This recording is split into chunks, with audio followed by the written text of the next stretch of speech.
Good evening, everyone. I'd like to call this Planning Corporate Services meeting of the Council of the Corporation of the Municipality of Kincardine to order.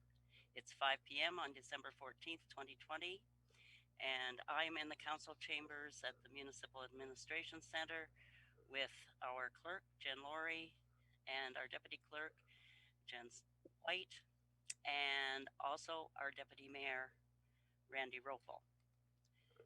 So we'll take the rest are coming in electronically, so I'll take roll call. Councillor Couture. Present. Councillor Kyler. Present. Councillor Glover. Present. Councillor Haight. Here. Councillor Kennedy. Ho ho. And Councillor Stewart. Here. And for staff present, Sharon Chambers, our CAO. Present. Roxana Bauman, our Treasurer, Director of Finance. Here. Michelle Barr, Director of Building and Planning. Present. Karen Kiefer, Director of Parks and Recreation. Present. Adam Weiser, Director of Public Works.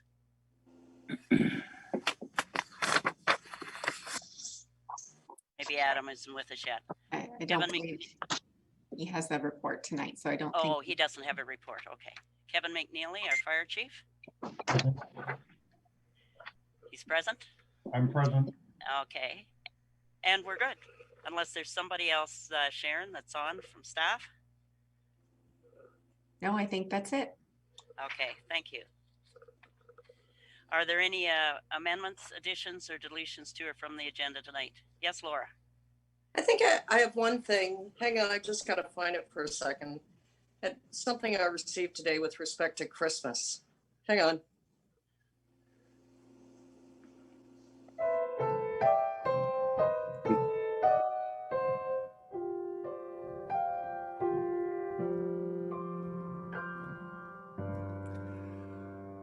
Please stay home for Christmas.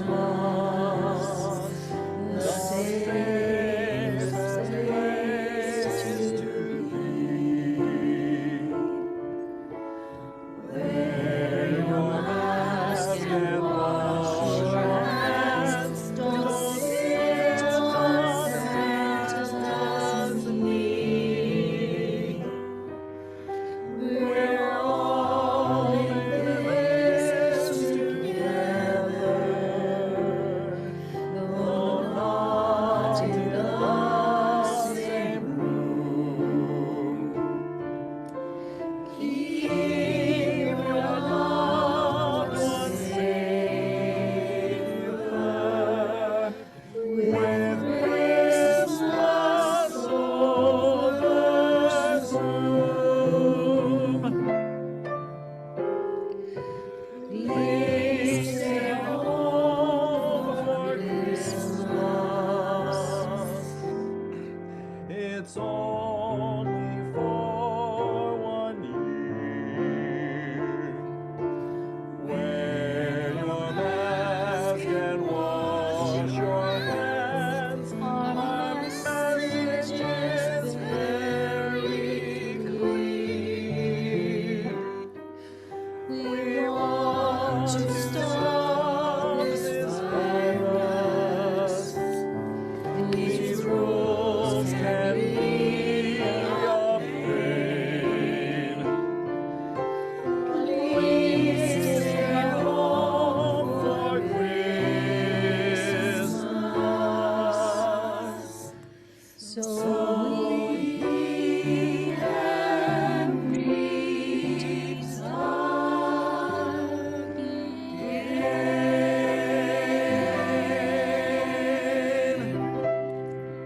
Merry Christmas. Merry Christmas. Well, thank you very much. I didn't realize tonight was Christmas night. I was thinking it was our next meeting, so this is a pleasant surprise. Where and I had to give the Christmas greeting message to the media. Maybe our communications team could yet arrange for that on our website. It's great. Thank you. Thank you.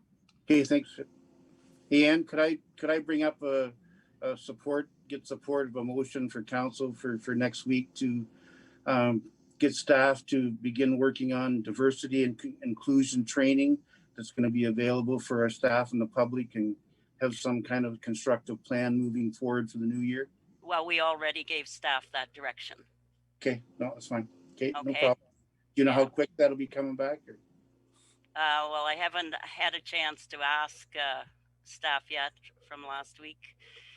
I know staff, the budget for Friday is a big thing, and whether they can get it before Christmas, or it'll maybe have to be the first meeting after Christmas. Yeah, we can bring it back in the new year. Okay. No, thank you. Yep. Okay.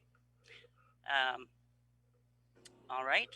So if there's no more amendments or additions or deletions to or from the agenda, we'll go to disclosure of pecuniary interest in the general nature thereof. Okay, seeing none. Next, we move into public meeting.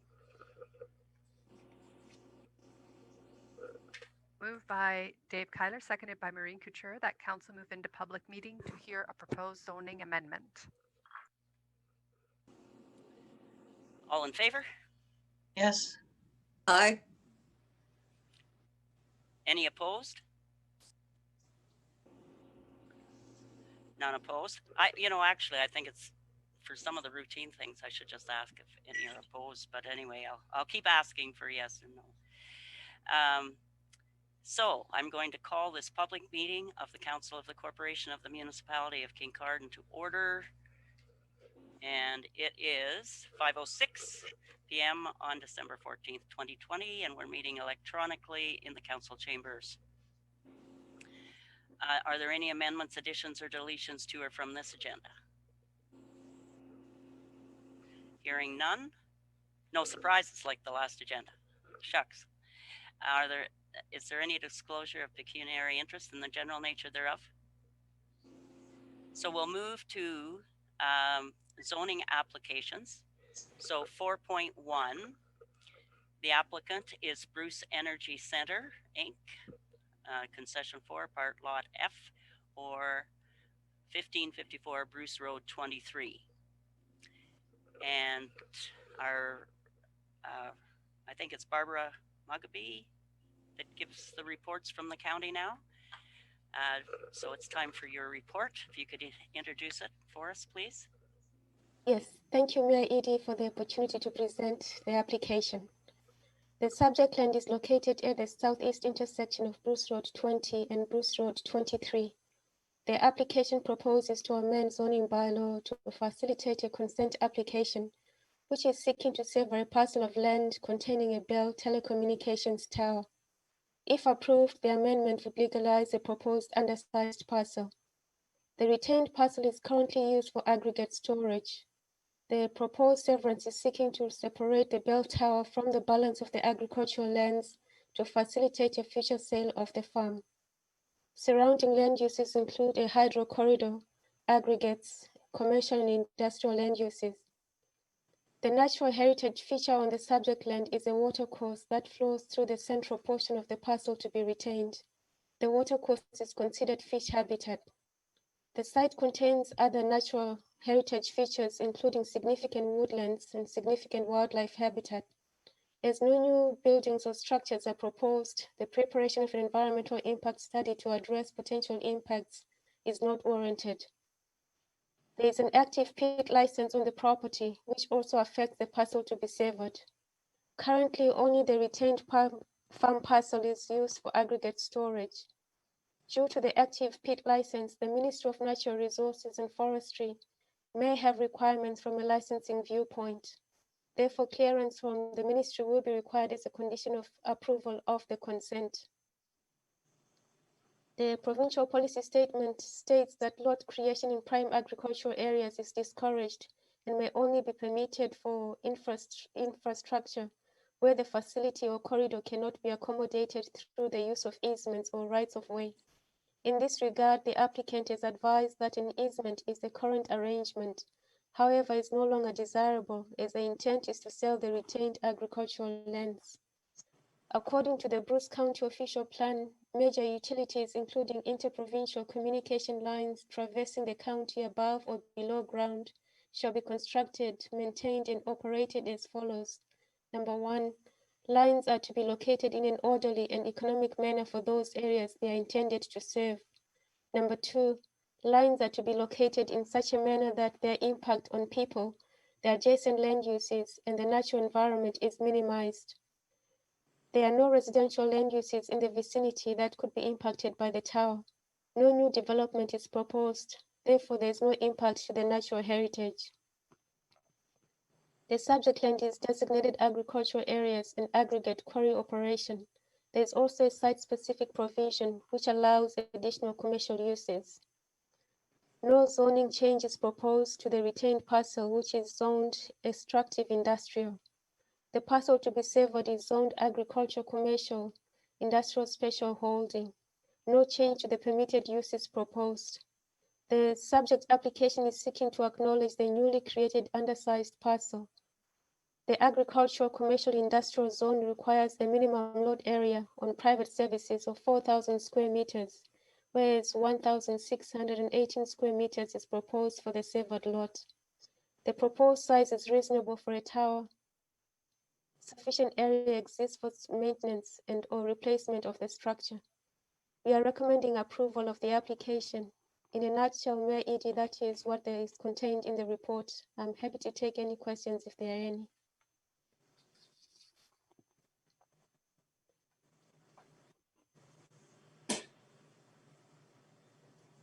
So I think before we take any questions, I think I'll just ask the applicant first if there's any presentations or a presentation the applicant might have or comments. Is there anybody online for the applicant? Okay. Are there any presentations from the public? Any presentations from the public? All right. So we'll move to questions and clarifications from council. Does anybody from council have a question or a clarification? So Laura and then Bill. I think my question actually is going to be for Michelle, not necessarily Barbara. Was this property not under a zoning bylaw amendment conditionally for a gas station at one point, a 24-hour gas station? Has that been abandoned? Did they never? Yeah, it has previously been under rezoning, but this is just to allow for the tower to be taken off the lands. Okay, so then my question for Barbara, if that were to be a 24-hour gas station, key lock pumps, would the bell tower, there's no distance separations required, there's no conflict between those two uses? I don't foresee any conflict between the two uses. Okay, thank you. Okay, and Bill. Just a question for first land. If the Bell folks decide to remove their tower, what do we do with this piece of property? That is one of the questions that we had for the landowner. We're not sure exactly what would happen in that instance. They may have to come back for a zoning amendment to allow for a different use. Okay, well, thanks, because it's not big enough to build on it. But thanks. No, it's not. Yes, Randy.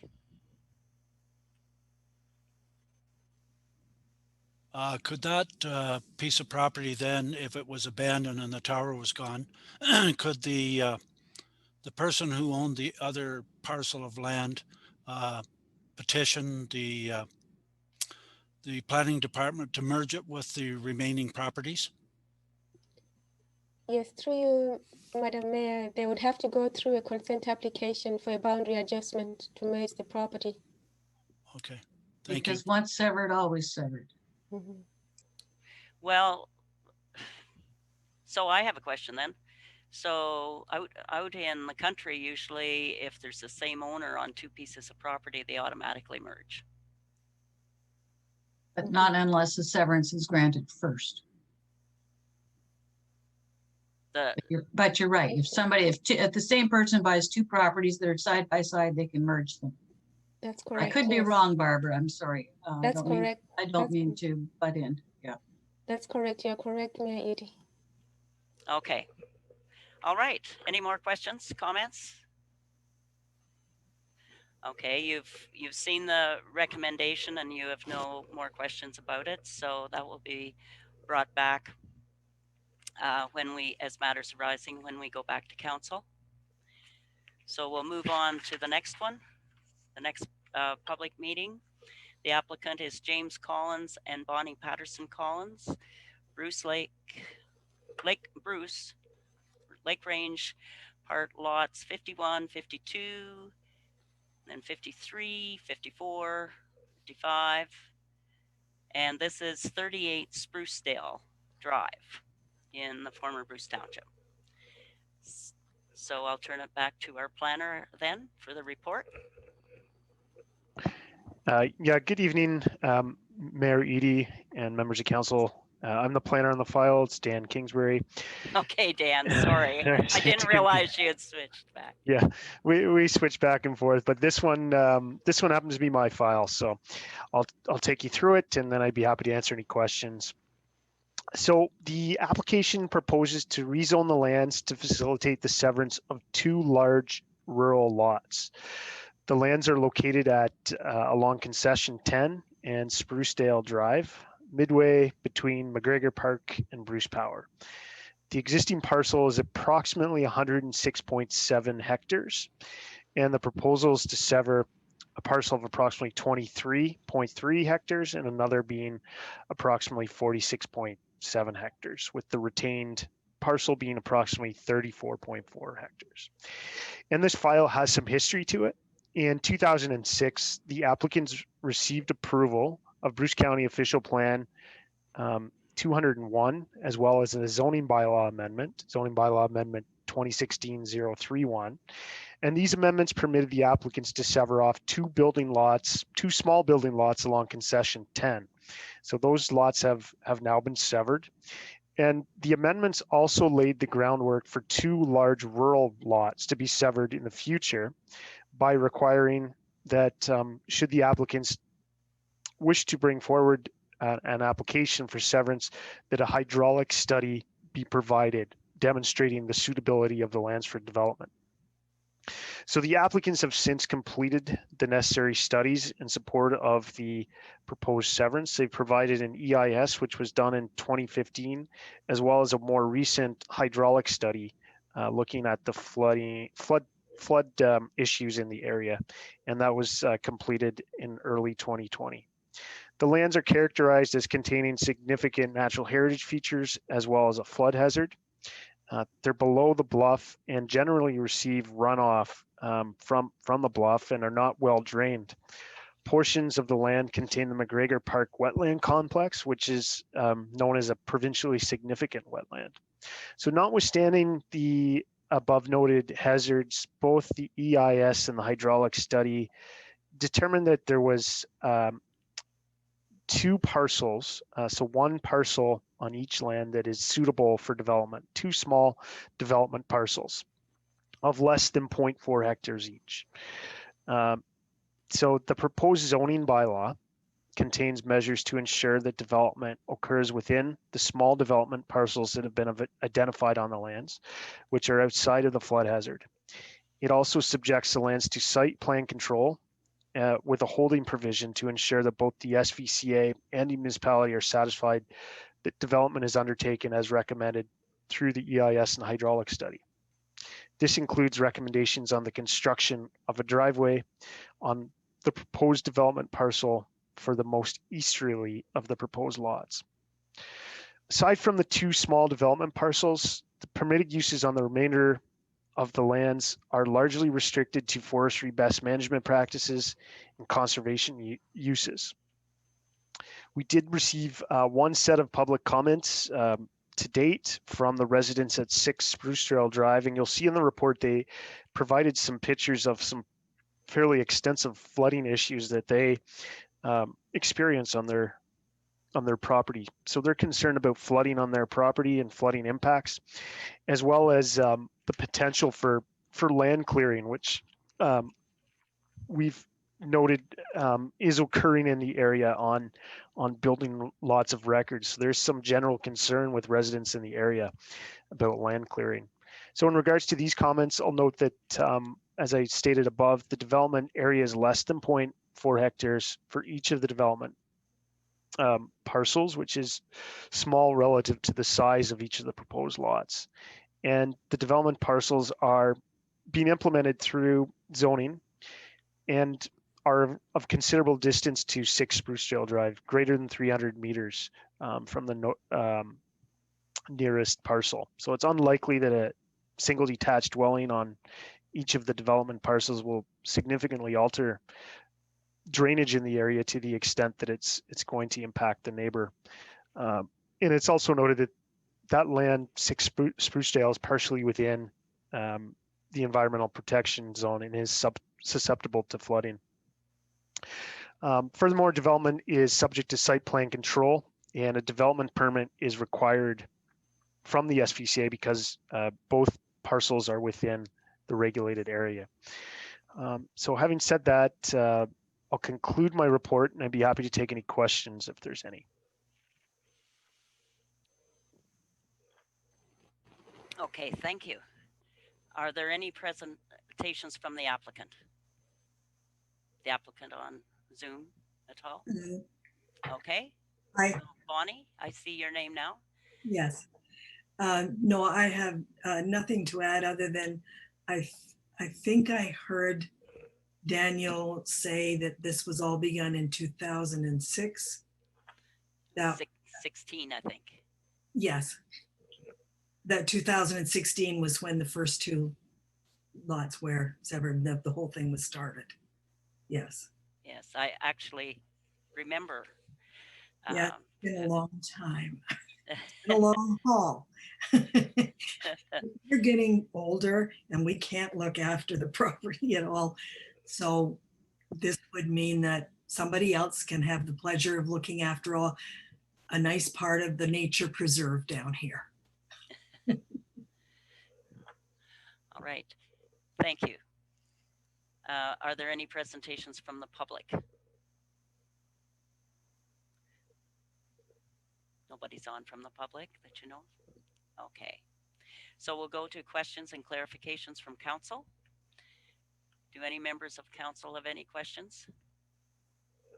So I've been on council long enough that when I see pictures of floods, I was glad to hear that you can assure me it will not affect the surrounding area and cause flooding. You know, along the lakeshore, we have a lot of what we farmers used to call swamp, but I've learned the value of our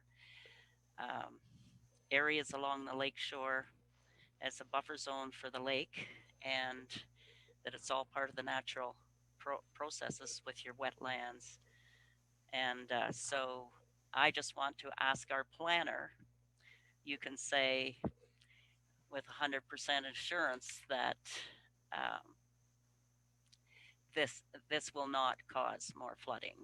I know there are hardly any other houses really close by down there. It's not like some other areas of the municipality. So Daniel?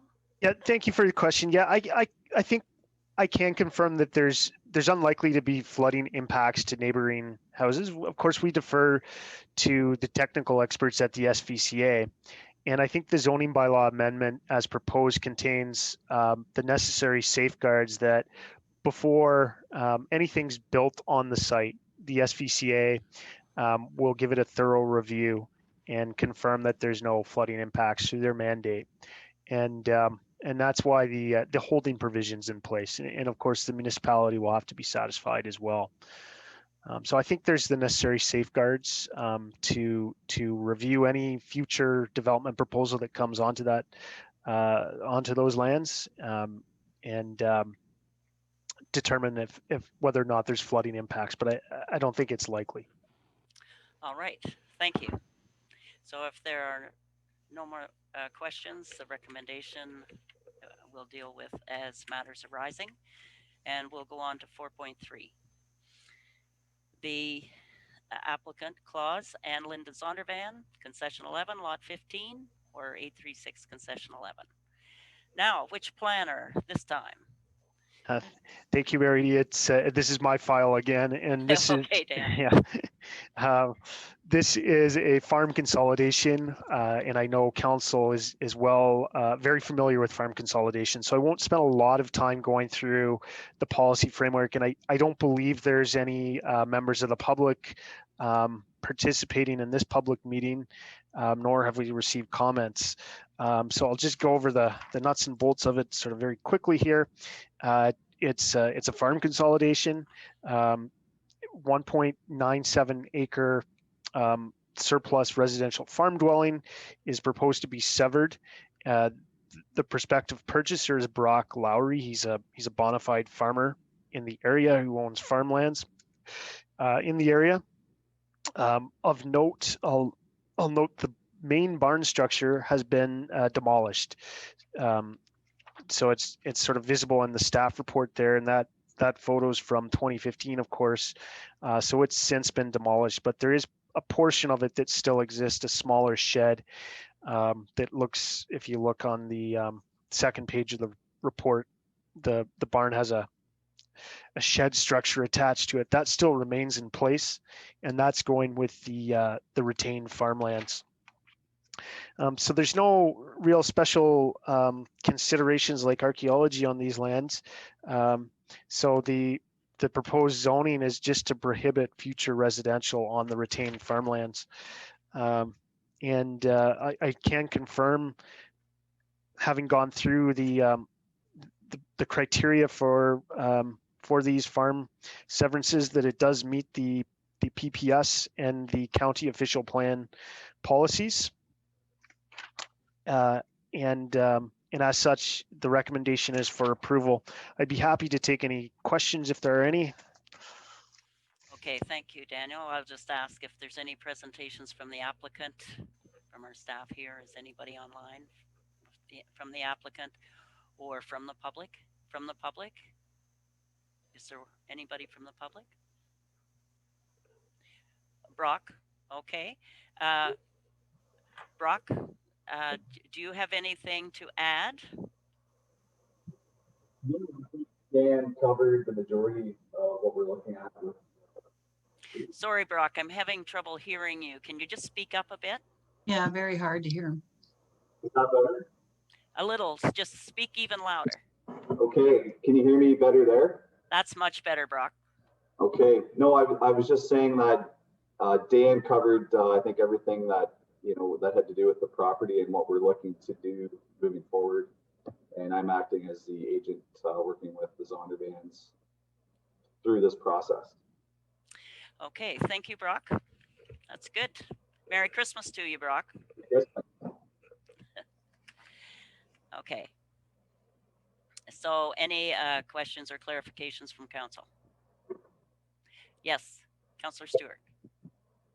Thank you very much, Mayor Edie. I've only been on council. I guess I'm part of this new council you talked about the other day.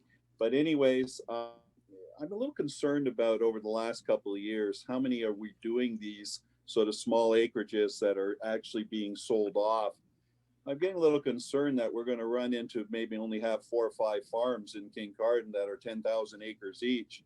I know that it's really the PPS and the counties really running these programs, but I have a concern that young farmers won't be able to get into the farming at all. And, and this is a concern. I mean, are we going to just keep allowing this to happen? I mean, and maybe Dan, you can help me, because Dan and I were talking about this the other day. And, when do we stop this? Like when we have one farm for the whole Kincardine, or, have we done any studies lately showing how many of these smaller farms have we lost and everything? And the less smaller farms we have, it just forces the price to go up. How do new farmers really get into this business? So, I'm prepared not to support this one particular one and really make a statement, say, listen, Ontario, maybe we should start to look at this and only allow a certain amount of the property to go this way and still allow the younger farmers to get into farming. So that's my sort of say in the matter. And I think, Anne Edie, you would agree with me. Of course, I agree with you. And I've been lobbying for this at the county, and the county has lobbied actually with the province. But the official position is, I know from my husband being in farm organizations. I'm sorry, I'm going to acknowledge you, but I just want to tell Bill the county has not ignored this. I just I'm cleared my making throat, Ann. I'm sorry. I didn't mean to. Oh, sound- okay. Okay, I'm sorry. and it's been an issue for a long time, but this seems to be we haven't made any way at the province. I'm a big proponent.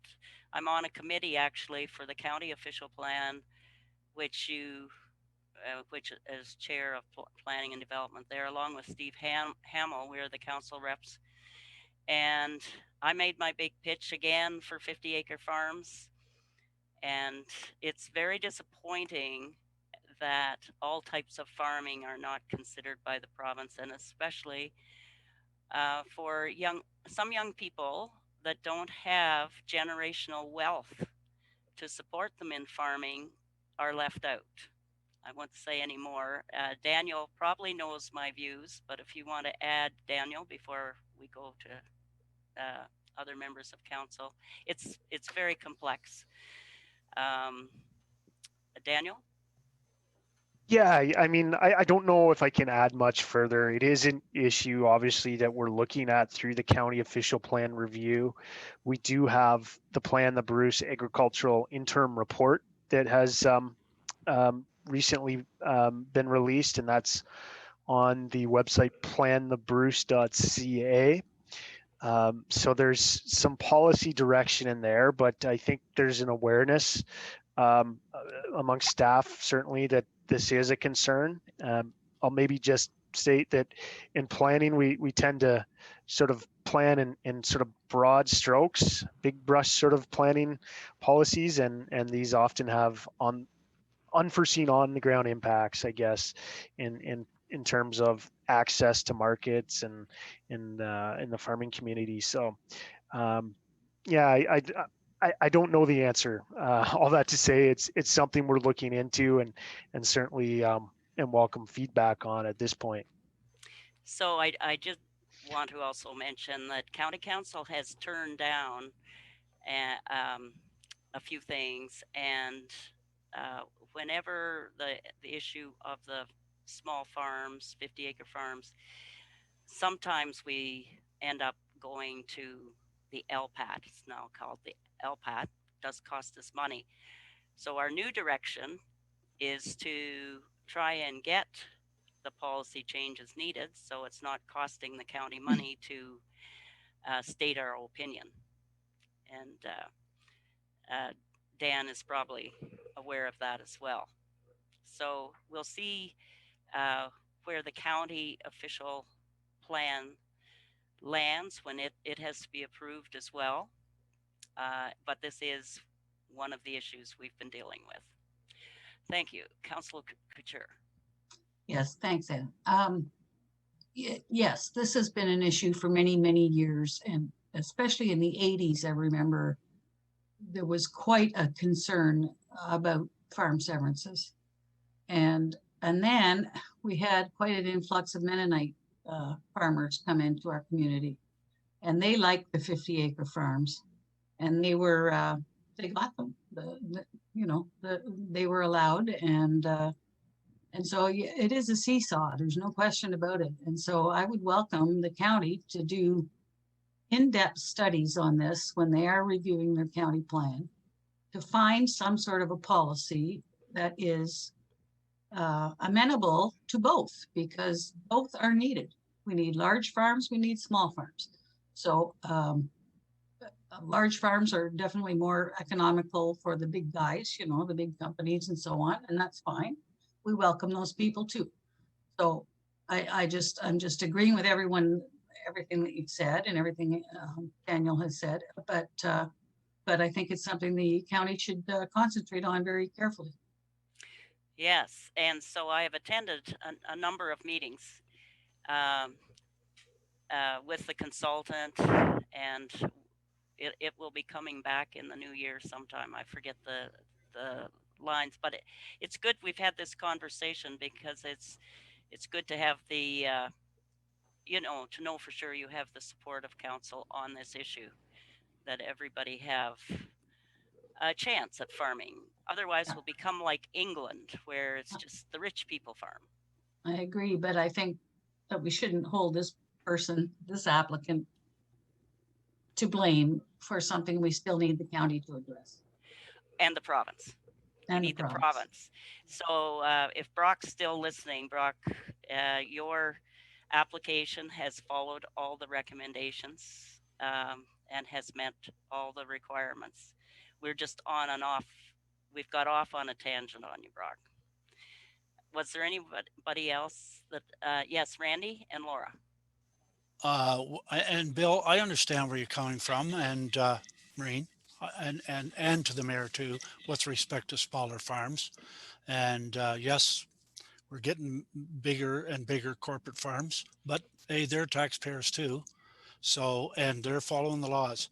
The only thing, Daniel, if you're still there, if just out of curiosity, if the council of the day were to take this and turn it down, and of course you got to go to the hierarchy to argue your case, with the provincial policy statement behind it and the county, I would say the chances of us winning the argument that we should turn this down would be very small. Wouldn't you say that? Yeah, I might frame it in the sense that it's consistent with the PPS and conforms with the upper tier plan. Yeah. And I like I would say yes, and I agree. I intend to support this, but you're right. I think the county with the planning board needs to get down and pull on the ears of the government and make them bigger so that they hear better, and make changes that are suitable for the small farmers. No, I agree. That's my. Yeah, and you're exactly right. It is the provincial policy, and that's the way it is now. It has to be changed at the policy level. Laura? Well, I'm going to call this high school debate club and speak for the alternative, even though I may not necessarily agree with it all. I sort of consider Brock a young farmer, as a matter of fact. And I think what Brock wants to do is be a farmer, not a landlord. And if this were not to be allowed with farm surplus severances, which gives young Mr. Lowry a chance to sell that property off and get some more capital, he would probably rip down the old farmhouse. And I think there's a risk. The larger farm parcels, especially for cash croppers, you would note that a lot of farmhouses would be torn down and have actually been torn down, and we've lost residential assessment in our rural areas. So there's always an alternative side to each issue. Farm surplus severances came in as a matter of right.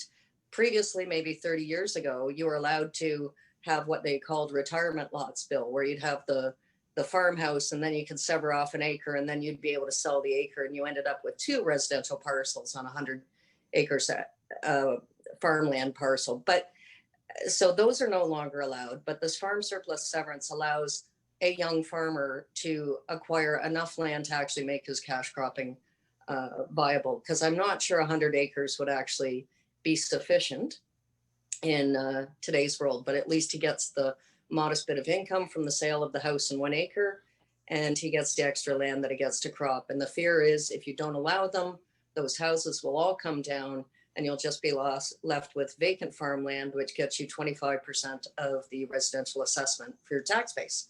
And I'm not saying I agree with it. I'm just giving the opposite position of what might happen. Yeah, Laura's right. That's part of the charm of our municipality is we have a lot of houses left up and down the concession roads. So I wish you all the best in your cash crop farming, Brock. If there are no other comments from council, we'll deal with this matters arising. And I am passionate too about 50-acre farms. So I apologize to council. I let my passion for 50-acre farms take over tonight. But I do believe Oh, we're really gonna hold it against you, Ann. Yeah, I know, but I really do believe in it. Okay, so we have don't see any other hands, so a motion to adjourn from planning meeting. So that's moved I by will Jerry move. Glover, seconded Oh, by Bill Stewart, that the planning meeting adjourn at 5:39 p.m. All in favor? Yes. Opposed? Seeing none, we're adjourned. And we go back to matters arising from public meeting. So moved by Randy Ropel, seconded by Laura Haight, that the amendment to comprehensive zoning bylaw 2003-25, Bruce Road 20, Bruce Energy Center Bell Tower bylaw be deemed to be read a first, second, and third time, finally passed and numbered as bylaw 2020-166. Any further discussion? All in favor? Yes. yes. Any opposed? And that carried. So moved by Doug Kennedy, seconded by Dave Kyler, that the amendment to comprehensive zoning bylaw 2003-25, James Wayne Collins, Bonnie Patterson Collins, 38 Sprucedale Drive bylaw be deemed to be read a first, second, and third time, finally passed and numbered as bylaw 2020-167. All in favor? Yes. Yes. Any opposed? And that carried. So the last one, moved by Maureen, seconded by Jerry Glover, that the amendment to comprehensive zoning bylaw 2003-25, 836 concession 11, Zondervan bylaw be deemed to be read a first, second, and third time, finally passed and numbered as bylaw 2020-168. All in favor? Yes. Yes. Any opposed? That carried. Yes. You're opposed. One opposed. On principle, I need to be opposed. And that carried. And that's it. Pardon? Okay. Well, I just wanted to make sure that we had them all covered. All right. So we move to 6.1, and this is the options for election of the deputy mayor for the 2022 municipal election, and Councillor Glover provided notice of motion, so I will I guess we have the motion, so we'll read it first, and then we'll have a discussion. I'll let Jerry go first. This is moved by Jerry Glover, seconded by Randy Ropel, whereas the Ontario Municipal Board Order 3326 issued December 20th, 2005 provided for the composition of council to include 4 councillors elected at large, with the one with the most votes being deputy mayor. Now therefore be it resolved that council directs staff to bring back a report on the process for reviewing options as it relates to the election of the deputy mayor by the electorate at large versus being elected from the candidate with the most votes in the councillor at large race, commencing with the 2022 municipal election. Okay, thank you. So Jerry, I'll have Jerry, and then Randy wants to speak. Sure, I'll be brief, Your Worship. I think there's many around the council table that are maybe welcoming this notice of motion. Essentially, what I'm trying to tease out is to have the mayor, and specifically the mayor and the deputy mayor, as elected positions as opposed to at large. And the reason why I'm making this notice of motion is with well-intentioned people run for council, and someone who might get the most votes, and the at-large may not welcome the deputy mayor position. So just trying to optically have a level playing field, and so the electorate knows exactly who they're voting for in terms of the mayor and the deputy mayor, but certainly stand for questions. Okay, thank you, Jerry. Randy?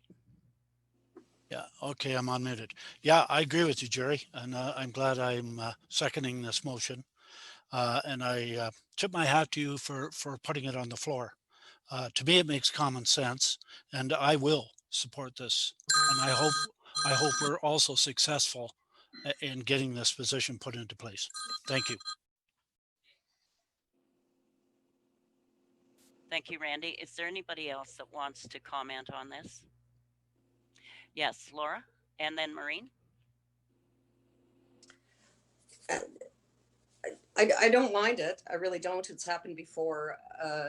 I'm also wanting to let council know that there are several municipalities, Owen Sound being one, that elects all of their members at large and then rotates through the deputy mayorship by the choice of council. So each of the 4 years would be ringing up a member who would serve as deputy mayor in that instance. London, I think, is another one that does it that way. It gives access to that position by a number of members of council. The one concern that I've read when you elect the deputy mayor at large, and the mayor, of course, is always going to be elected at large, is that you get qualified candidates running for both positions. There will be a winner, and there will be losers. And so it does have the one perceived negative effect of losing experienced councillors for 4 years because they ran for both deputy mayor or they ran for mayor. And so you lose qualified people in any respect. So it ends up over years being in a claim position as people don't want to run the risk. They want to just, carry on and use their experience on council. So that's the downside. I actually would prefer just rotating through and choosing the deputy mayor and from the membership by council. That way, if people are in a work position and they can't serve, they can't commit to county council or any of the duties, they don't have to put their name in. But everyone then is elected at large. And if we're going to have a discussion on this, I wouldn't mind having the discussion about either reducing the number of councillors that we have to 7, which I think we could do, and perhaps now is the time to go for everyone being elected at large. I just bring that up. If we're going to look at changes to council, why not look at it all? Is there anyone else? Who was next? Maureen. Yeah, I agree. I think that this is a subject we could talk about with other aspects as well as everybody being elected at large. We're not huge. We're not big. Our population is fairly small. If Owen Sound can go without any wards, so can we, I think. So I would welcome that discussion, but I will support this. Anyone else? Okay. So that's fine. Am I muted? Sorry, somebody else has a hand up. Sorry. Councillor Stewart, your worship. Oh, okay. Sorry. Okay, Bill. On everything, I heard Jerry's recommendation that I think it's important that we, instead of just picking somebody from at large, I think it's more important that the public gets to vote for who's going to be the deputy mayor. Getting rid of the wards, I don't highly recommend that. I think it's important to have the ward system, especially for a municipality this large. I think it's important that those people feel out there in Ward 2 and Ward 3 and Ward 1 that they have somebody fairly close to them that they can talk to. I think I get more calls for Ward 2 than probably the people at large. So I can't recommend going that way, but I can recommend going towards deputy vote. Thank you. Okay, I think we'll leave the discussion on the ward system and other things till another meeting, if that's okay. Yes, Maureen? Yeah, I was going to say the exact same thing. If we bring something back, which this motion is asking for, then we can become prepared with our arguments. Yes. Okay. If it passes, I just want to say, I had comments like when I ran for mayor was, I didn't vote for you for deputy mayor. How come you're trying to tell me now you're the deputy mayor? So I think it does create confusion sometimes among people that don't follow municipal politics as closely. Anyway, Can I just clarify that the motion is for a report? Pardon? Can I just clarify that the motion is for a report? Okay, the motion is for a report, yes. Okay, and thanks. so options as it relates to the election of the deputy mayor. Okay, and if we want more discussion another time, we'll deal with this one first. Okay, so we have a mover and seconder. Yes. Okay, so all in favor? Yes. Yes. Opposed? And the motion carried. Okay, we'll move to consideration of bylaws. 7.1, the Community Safety and Wellbeing Plan bylaw that we discussed last week, or recently anyway. This is moved by Laura Haight, seconded by Doug Kennedy, that the Community Safety and Wellbeing Plan bylaw be deemed to be read a first, second, and third time, finally passed and numbered as bylaw 2020-169. Any further discussion? All in favor? Yes. Yep. Yes, Any opposed? And that carried. 7.2, the Terry Dalton Land Lease Agreement bylaw. This is moved by Maureen Couture, seconded by Jerry Glover, that the Terry Dalton Land Lease Agreement 2020 bylaw be deemed to be read a first, second, and third time, finally passed and numbered as bylaw 2020-170. Any further discussion? Okay, all in favor? Yes. Opposed? And the motion carried, or the bylaw carried. Okay. And 7.3 is the Community Improvement Plan bylaw amendments. This is moved by Bill Stewart, seconded by Randy Ropel, that the Kincardine BIA Community Improvement Project Area Amendment 1 bylaw be deemed to be read a first, second, and third time, finally passed and numbered as bylaw 2020-171. All in favor? Yes. yes, Yes. Opposed? And it carried. 7.4 is the Adopt a Community Improvement Project Area Amendment bylaw.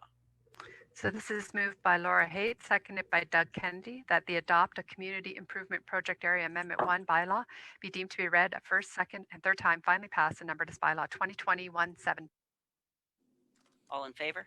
Yes. yes, Opposed? And that carried. So next we move into Committee of the Whole. That's moved by Dave Kyler, seconded by Jerry Glover, that council move into Committee of the Whole and upon completion return to council. All in favor? Yes. yes, Opposed? That carried. Now we're in Committee of the Whole.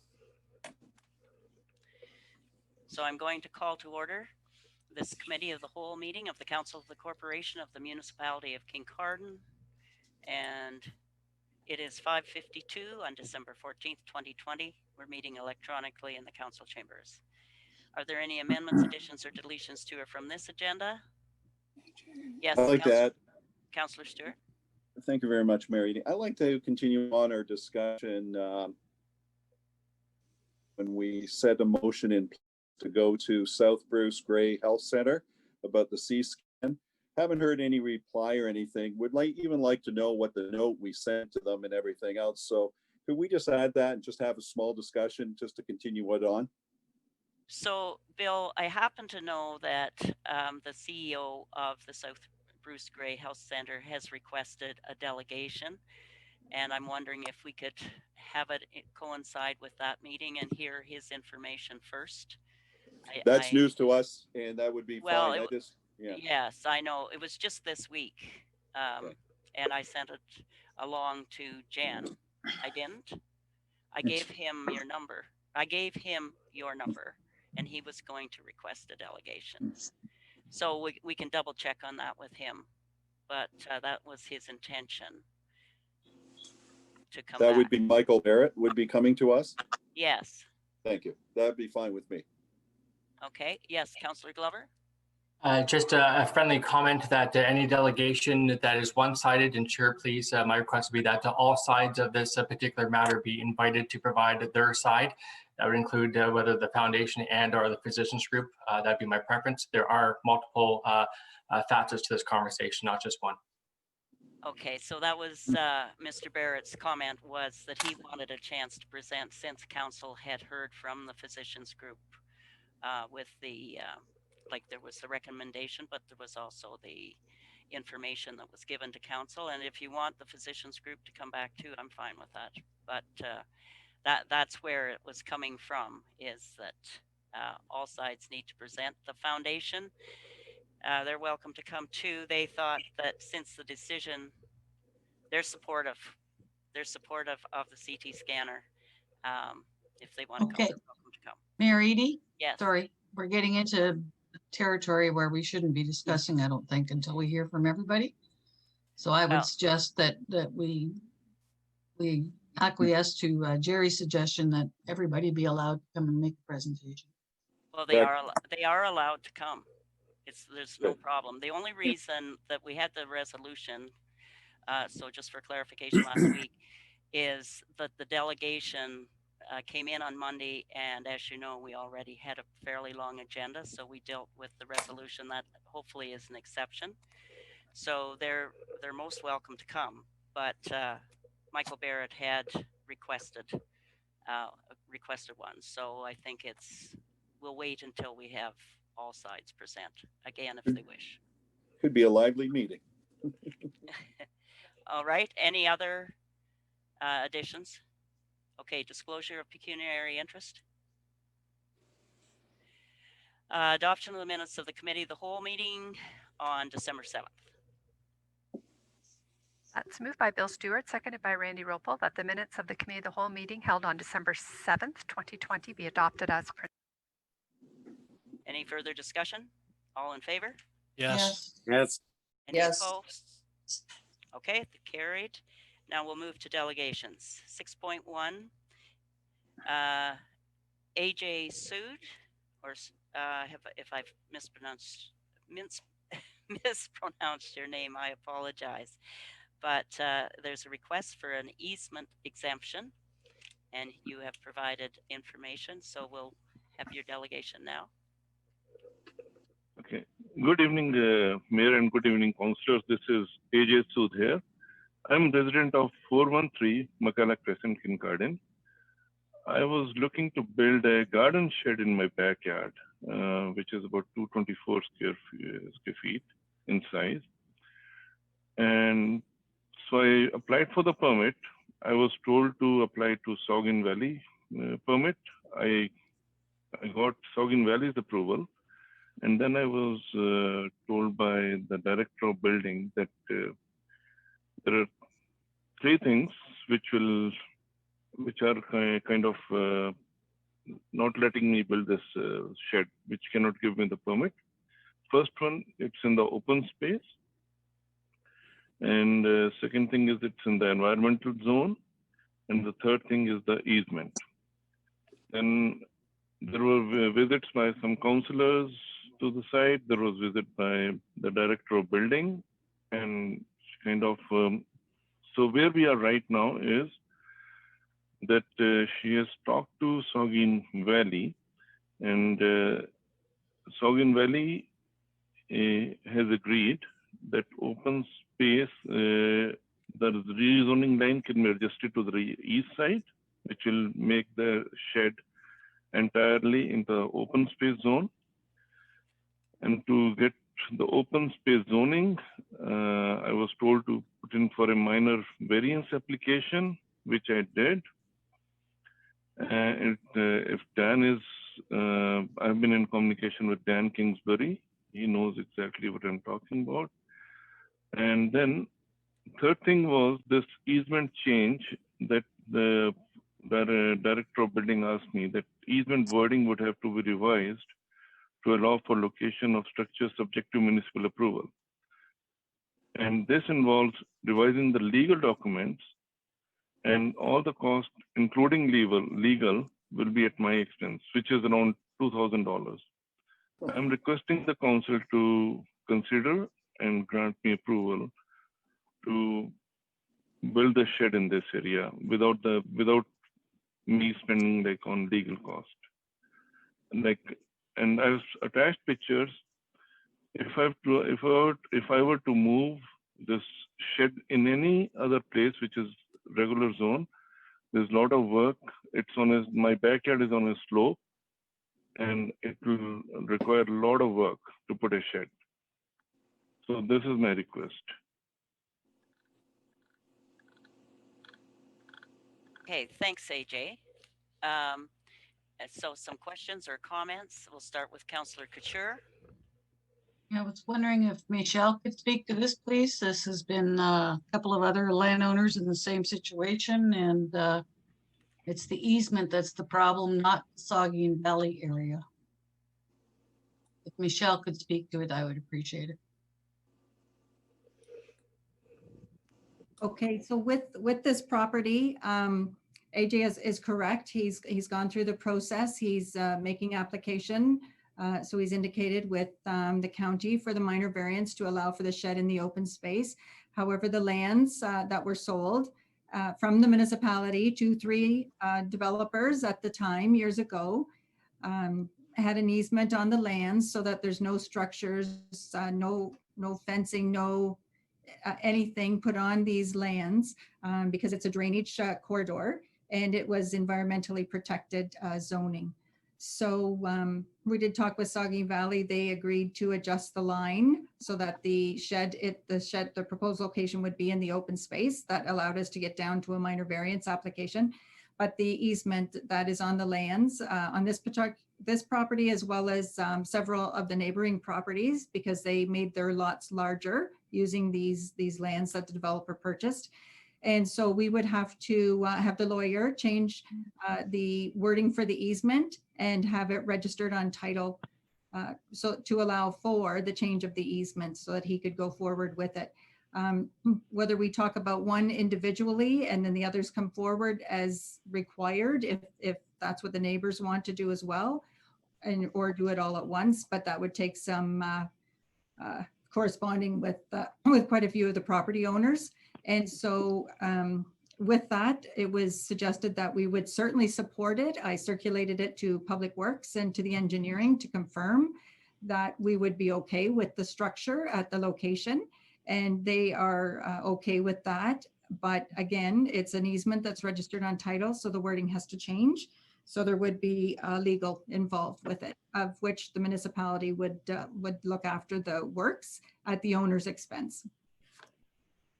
So that's the crux of it is the payment for the legal to change the easement language.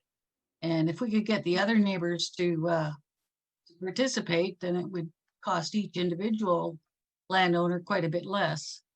And so I was wondering if council would agree to make an approach to all those property owners so that maybe it would come down to a small amount of money for each one. And maybe this could then be feasible. I just would like to clarify that each property, they're individual properties. So each property would have to have its own agreement changed and registered back on title. So there might be somewhat of a savings, but there is still going to be a cost to each one. So would it be in the neighborhood of $2,000? Do we know? No, we don't know. I've only done the costing for individual. Okay. Unfortunately, this is a legal issue that we can't get around. And AJ is going to be in trouble if he has to put the bill. But I mean, it's, you know, if Saugeen Valley doesn't have a problem environmentally, then I don't have a problem with it. But again, it's this legal fence that we're faced up against. Yeah. So it's an easement for drainage. I remember we owned a lot like that once, and we were told that we couldn't build anything. We could go up to it, we could cut grass or whatever. So reducing the size of the shed has nothing to do with it then. That's all been cleared, the size of the shed, etc., because of our 108 square feet or whatever it is. Yeah, the shed is fine. It's just the legal issue. Okay. Councillor Glover. Through you, your worship, thank you, AJ, for your delegation tonight, and just my comments. Certainly, I'll be with consensus, but this obviously legal issue has bound up a bunch of neighbors, probably knowingly and some unknowingly. When Councillor Kyler and I had opportunity to go down to view some of the property owners that are affected, you know, the size of the shed, to your point, Councillor, or sorry, Mayor Edie, might even be a moot issue. Some of the backyards are rolling, and so they really don't have much of a backyard at all in terms of a flat area. And it's just my thoughts, and certainly not opening a can of worms, but recognizing some of the precedents that have already been established in that neighborhood, whether it's a temporary shed just sort of on skids or, you know, wrought iron fencing. I would almost be of the mindset that to retroactively go and ask people to pay for something that they thought that maybe they had license to do, except for this one landowner who's asking for permission. I'd almost be looking for us to figure out how we could, for lack of better words, eat that cost or figure out a best approach to try to make this easement a bit easier for this property owner specifically.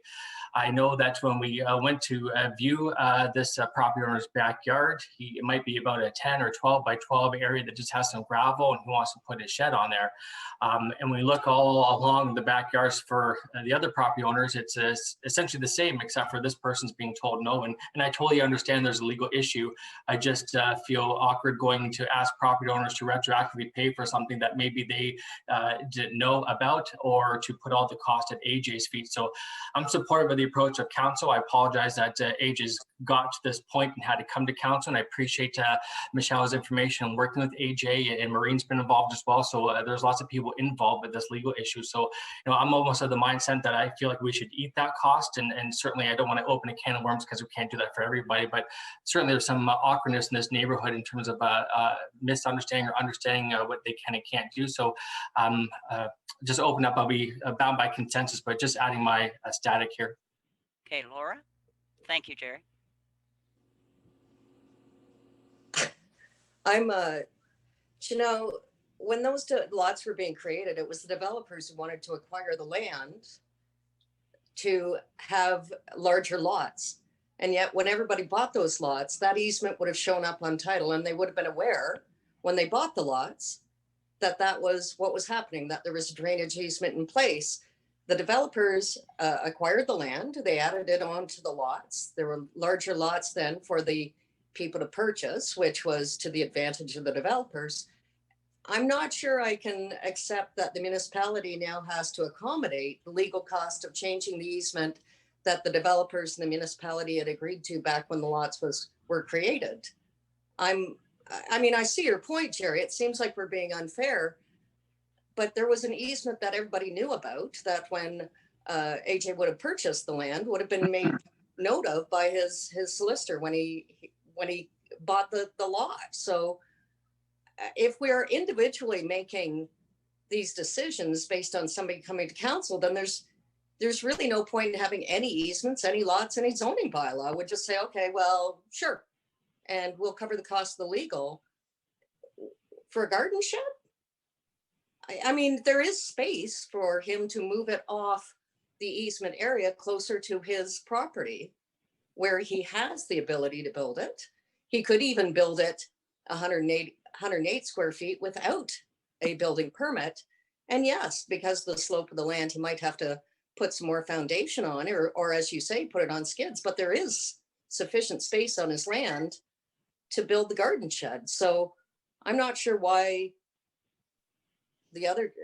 our taxpayers have to make this accommodation in this regard. Maybe I'm not understanding it, but Michelle, am I missing something? Okay, Michelle, and then I'll go to Dave. No, that's where we're at right at the moment. Okay. Dave, and then Bill. Yeah, if you go and look at his backyard, you will see that he has no flat area in his backyard. This piece of property that he wants to put the shed on is approximately 6-7 feet from the end of his property. Why can't we just let him put the shed there? He has offered, he wants to build the shed on skids. He has offered to sign an agreement saying that if we need access to the easement, he will move the shed at his expense. It won't cost us anything. And it's very simple. We work with the man instead of against him. I do realize the legal implication, but it's not going to hurt anything. If anything, it's going to enhance the look of the gully behind his house. The neighbors have a shed on the other side. The neighbor on the other side has a pool. And none of it is hurting anything. So I don't know why we can't have a little compassion. If the man puts it on his property, he has to dig a great big hole in his backyard to put the shed in, to have the space to put it in. And it'd be like building a bank barn, for God's sakes. So It- please it's- clarify for me that the pool is not on the easement. I can't say for sure, but I believe it might be. I don't know. Michelle, is I'm the guessing- pool on the easement? Pardon me? The question is for Michelle, is the pool on the easement? I'd have to check the file, but I would say not.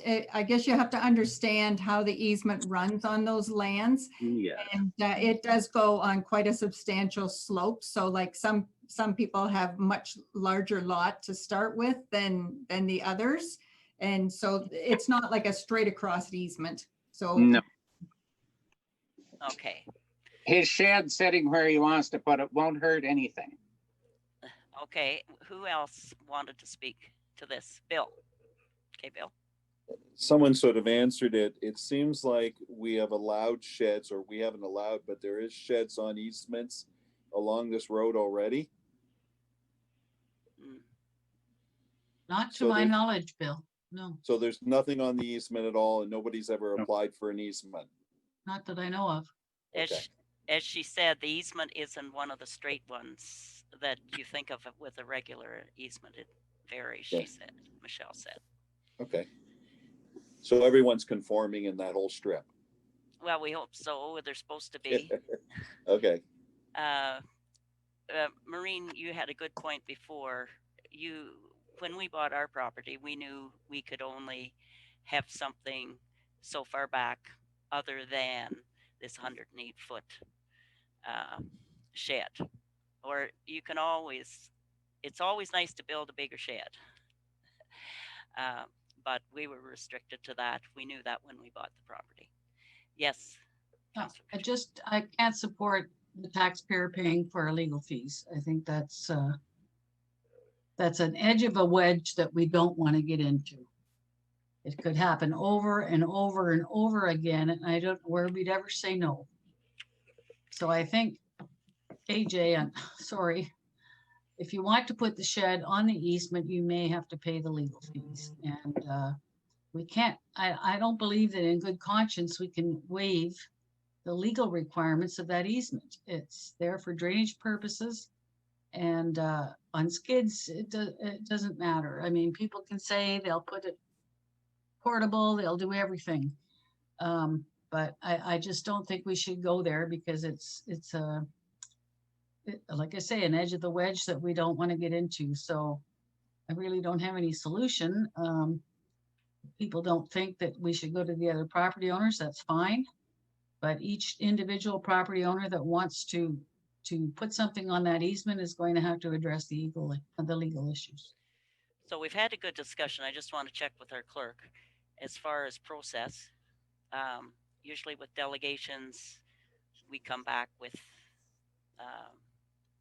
Yeah, more we don't usually information. make a decision. We don't right? usually make a decision. So I think our direction to staff is to come back with a report and They already have, with the options, with the option to vote on. Sorry. I didn't hear Dave. I said that they have already done a study. Michelle has already said no.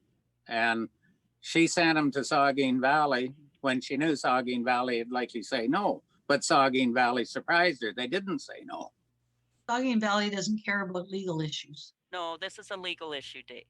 Yeah. And it concerns us, and it has gone this far in the process. But we've heard the delegation, and Okay. staff will come back and we'll vote on it then. Jerry, are you okay with it? Okay. And AJ? Yes, please. Thanks for your delegation, and it will be coming back to council. Okay, thank you so much for giving me an opportunity. Just one last comment I want to say. The easement is on the lot, which is 164 feet deep. That whole lot is an easement. Just wanted to bring it to the council's attention. Thanks, Okay. AJ. Thanks, AJ. Okay, Okay, thank you. so mindful of the time, and we're going to the official plan next. I was wondering if we'd have a short break now. You're reading my mind, Anne. Thank you. Okay, so a good 5 minutes right now. Okay.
Okay, I think, ready. Okay, I think we have nearly everybody back. Who are we waiting on, Jen? Have we got everybody? Okay, so I think we'll get going here. We have, I'll call the meeting back to order here. And it's the official plan 7.1A, the official plan final adoption. And Michelle, I understand we have Nick Bogart and Pierre Chauvin with us. And who speaks first, Michelle? I'll start the process with a quick report with a bit of a background. The next step for the official plan update is the adoption of the updated official plan. The final plan was received in October 2019 and a public open house was held in November 2019. The open house presented the draft official plan and provided the public the opportunity for comments. Written comments were received until December 20th, 2019. And then, of course, we were all ready to bring the official plan forward April, May. And then, unfortunately, we made the decision to wait because of the COVID pandemic has put us behind with the official plan. So during the delay, the consultants worked with various property owners to work out some finer details, do a few more site visits and so forth. And also during this time, we were talking with developers. There's quite a few developers that are out there waiting for the official plan to be adopted and approved by adding the mixed use and the residential uses in the core area for the downtown. It'll get our business park developments going for both of them, adding the mixed use for them as well. And there's also lands in Inverhuron. So there's quite a few opportunities out there that they're all waiting for our plan to come forward. So then as the pandemic is still on, we proceeded to post the final official plan on the website November 26th, along with the response table. And also throughout this process, you'll notice in the recommendation is that Bill 108 enacted changes to the Planning Act that no person or public body shall request an amendment before the second anniversary. So as part of the recommendation for adoption of the plan, I've also added in that the council would allow any changes that may be required in that 2-year time frame. I wanted to include that in as well, so that if somebody did have the opportunity to come forward with an amendment, they could do. And so MHBC are here in attendance tonight and to provide a presentation with the updates and the exciting official plan to go forward, get adopted, and get to the county for final approval. Okay, Pierre and Nick, if you want to go ahead. Thank you, Michelle, for the introduction. Can everyone hear me okay? All right. More volume might be good, Nick. More Just volume. a bit higher, yeah. All right, I'll hold my microphone a little bit closer. There we go. There we go. Well, thank you, Michelle, for the introduction. Good evening, Madam Mayor, councillors, and members of the community. My name is Nick Bogart with MHBC, and as Michelle mentioned, I'm here tonight to provide an update on the official plan review project. And with me is also Pierre Chauvin, the partner at MHBC, who is in charge of the project. Next slide, please.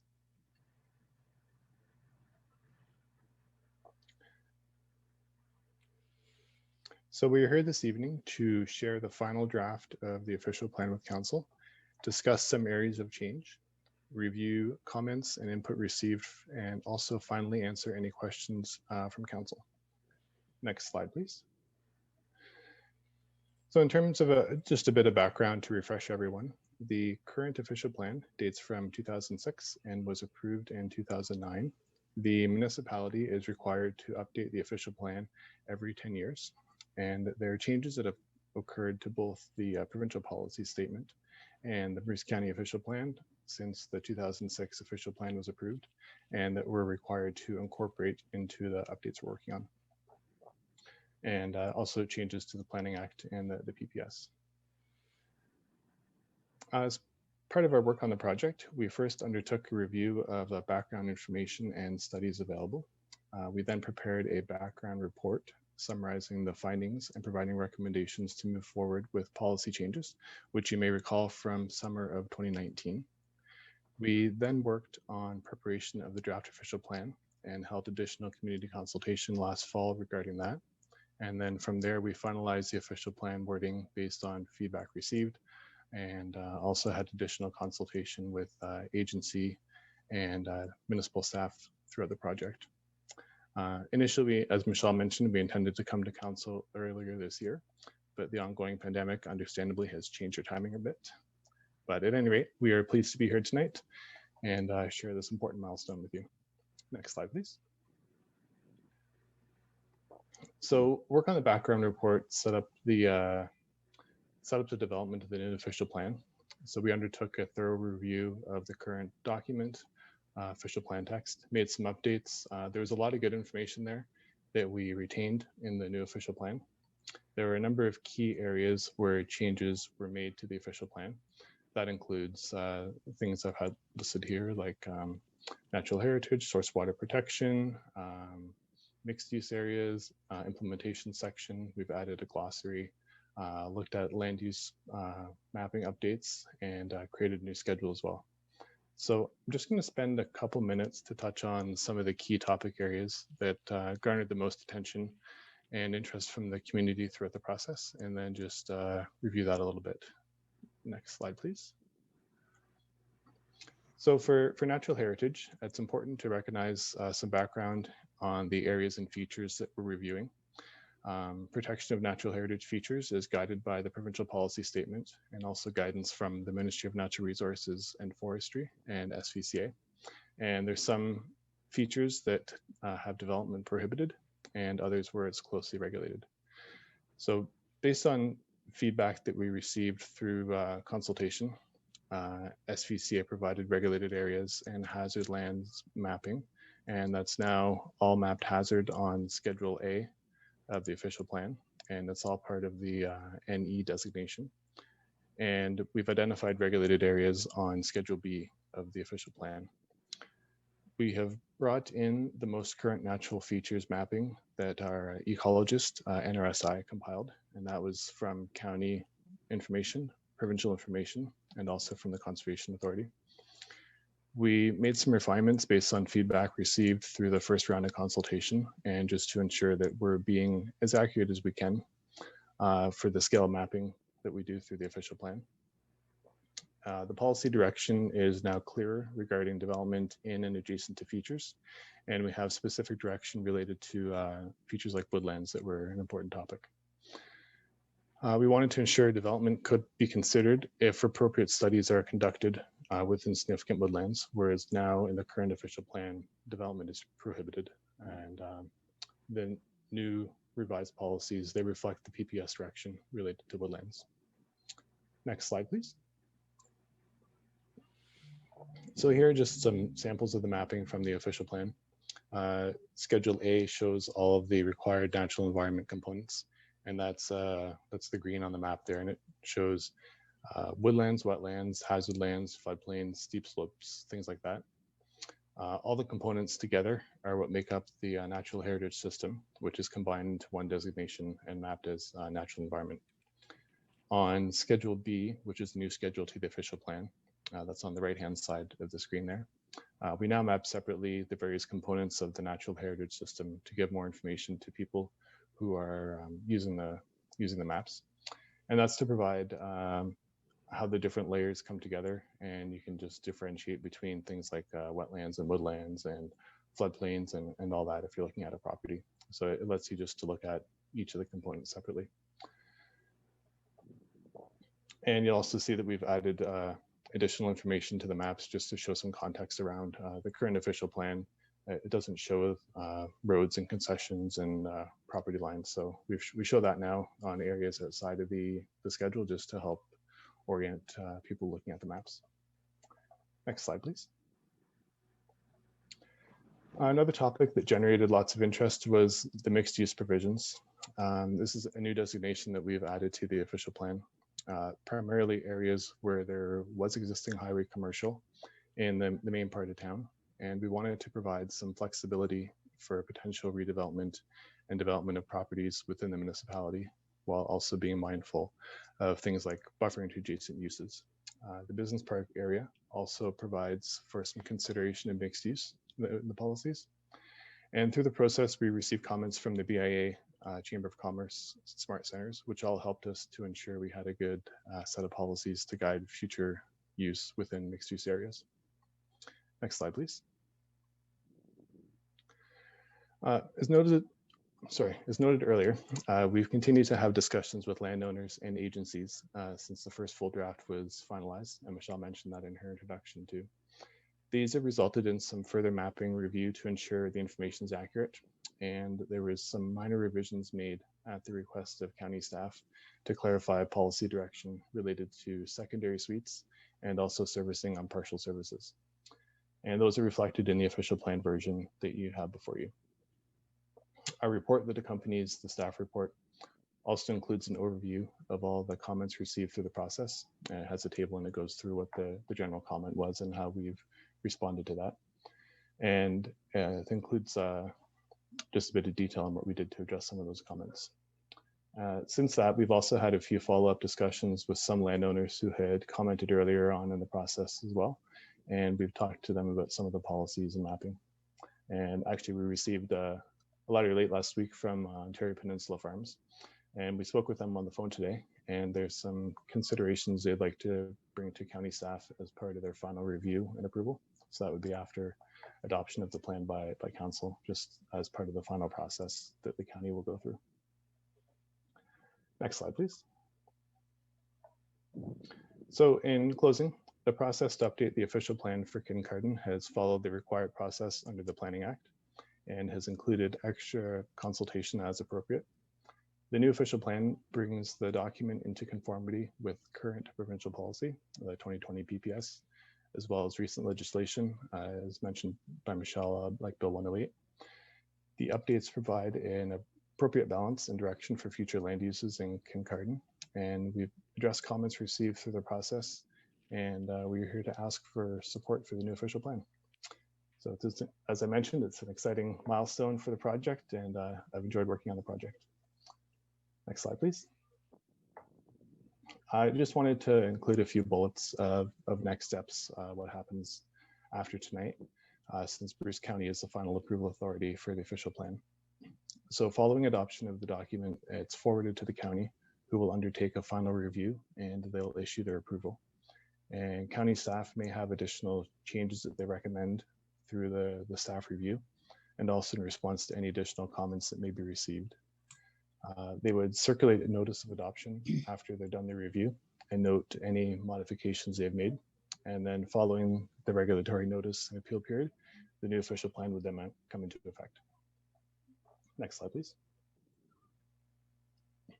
So that was all for me. Thank you everyone for having us here tonight. Pierre and I would be pleased to answer any questions you might have. And I actually have another meeting after this one. So I'm going to have to duck out shortly before 7 and then head virtually over to Arthur, but Pierre will still be here. Should be a quick trip. It should be a quick trip. Thank you.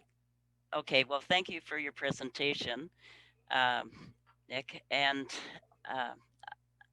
I'm glad you have explained the process after this regarding the county. So Laura and Maureen have been on the committee as representatives from council. And Maureen, you had a comment first or a question? Yes, thanks, Nick, for your presentation. This has been a very, very long official plan review. It's normally not this long, but because of COVID, that's what's happened. So I must say we engaged along with Nick and his company, and they subcontracted an environmental company that looked specifically at the natural heritage and the significant woodlands, because that was something that council had said they wanted to concentrate on. We also looked at things in the business park because of the different needs and requests we've had from developers, which included the residential portion and also smaller square footage for certain buildings or we had a square footage that was quite large. That was the minimum that could be built there. And we've reduced it a little bit, not a whole lot, but we have also provided that zoning can be done for specific requests, such as a restaurant that might be smaller. And that is very important to the diversity of our business park. We need to have mixed use. We need to have mixed sizes. And this has worked out quite well. With respect to the natural heritage and the woodlands, unfortunately, they are provincially designated and we are stuck with it. There has been a lot of movement in this official plan to make as much of that developable as possible. And where it can't be, where it is sort of strict, we have put policies in place whereby certain studies, certain work being done by developers could possibly allow some development. So I think we have gone quite far in accommodating most requests. There are still a couple of people that are not too happy about it. I know that, but that's always going to be your case in your official plan. But as Michelle mentioned, within the 2-year period, there can be amendments, which we can do. I do have a question for you, Nick or Pierre. There is some rumor, discussion, whatever, at the provincial level about really relaxing the environmental protection. Can you speak to that, please? Somebody? I can start and then Pierre, you can jump in because I know you're pretty familiar with it too. But it does relate to the changes to the Conservation Authority regulations and what areas are under their purview. And I know there's been a change as to what oversight they have and what matters they review. Pierre, did you want to add anything to that? Yeah, I think through you, Madam Mayor, that's probably, as you're quite familiar, Schedule 6 and some of those changes to the Conservation Authority's sort of oversight. But beyond that, I haven't heard anything provincially in terms of other natural heritage features. So I think the way we've structured the plan is there are certain features that are obviously regulated by SVCA and others that are, other features that are either provincially significant wetlands that are no-go or other areas like woodlands where there's further study that could be required. So the policies, although the mapping, the designations, we've lumped them all those features into one designation. The second schedule that Nick was referring to, the natural heritage system, explains what that designation includes, and the wording of the text of the policy then explains the various tests or things you have to do depending on the feature. So sorry, I didn't kind of expanded on your question, but just wanted to add to that. It's just something we have to sort of be aware of. Yeah, thank you. Councillor Glover. Okay. Thank you, Your Worship. I throw you to the presenters. Not looking to belabor this, but fairly new to council. I just want to be clear what I heard is if we pass this official plan within 2 years, if there's a change or if the public is upset, if we need clarification, we could bring, and if it passes, we can bring changes to the official plan. That's the first part, and then I have a comment, but if I can get an answer on the first part. Nick, do you want to answer that or? Yeah, sure. Nick. So through you, Madam Mayor, yes, the purpose of the 2-year part that's in the resolution is to both permit private landowners to come forward with amendments. By default, under the Planning Act now, a municipality can not allow amendments within 2 years of passing a new official plan, but we wanted to allow that, and in discussion with staff, they agreed with that idea. So that could be an amendment from a private landowner to come forward with the development. And of course, the municipality could pass an amendment too. And just a comment, Your Worship, if I can. And through you to the presenters, I don't know if necessarily if I'm looking for a response, but certainly if you feel one's appropriate, I would welcome it. I appreciate this has been dragged out longer than what it should. And to say a few, I think would be discounting it from my perspective. I've had many people reach out to me in terms of some level of discontent about this plan. Existing landowners, people who just recently purchased property and not sure of the unintended consequences of adopting this, coupled with provincial policy statements, perhaps. So I'm open, but I have to say that I don't know what the norm would be in terms of getting feedback, but from committees of council, for instance, and then the public, which are the same people, but to delineate, I've had many people reach out to me in terms of not feeling comfortable with this plan, or there's not been enough engagement. And I know that part for the course, you can't get to everybody. We're not looking for you to knock on doors and put pamphlets everywhere, but recognizing we've had a hiatus for about 9 months and no one really cared about what you were saying or what we were trying to accomplish. I just don't feel 100% sold that I can put my hand up to support it. And I'm not saying that I don't buy into the plan or the concept or the official plan, but what I do buy into are the people who have reached out to me on some level to say, whoa, whoa, whoa. At the 11th hour, I've now have some concerns after being able to catch up. So when I'm hearing from the general public and then from committees of council, I have to sort of pause myself here, and I recognize I'm new and there's a distinct learning curve here, especially when it comes to planning. And I'll put my hand up first and say, I don't know all the answers, but I do my damnedest to find out the answers before coming to this or ask staff. And so when I can't find the answers I'm hearing from the public and I don't have anything credible to go back to them, I now need to come to you people who we just paid to do this to. And figure out where should my priorities lie here, because right now I'm voting against this, just in need of more time for the public to have their 2 cents about what this looks like for the next 10 years. Even with the 2-year built-in period of someone raising any dissent, I need to understand, is there exclusionary criteria that would fall into that?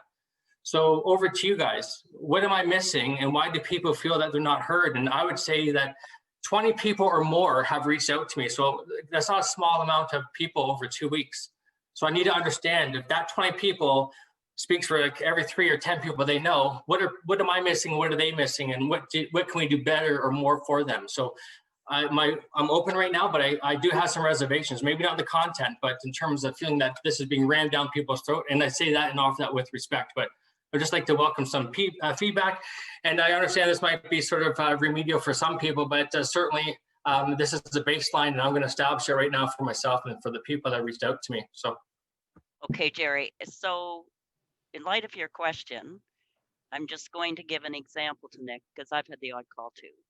And for example, the OPF land you referred to, they had a different designation before. And now it's part natural heritage and part residential, as I understand it. And before, what was it before? I'm trying to think what it was before. Future development. So it's changes like that that maybe are confusing for some developers and other people. But as I understand what you've said, their concern, you've addressed it in that they can come in the first year, they can come after we adopt the plan and voice their concerns or have another amendment that we are open to that. That's what I got from what you said. I just want to make sure, in light of what Jerry said, that I heard correctly. Yeah, if I may, Madam Mayor.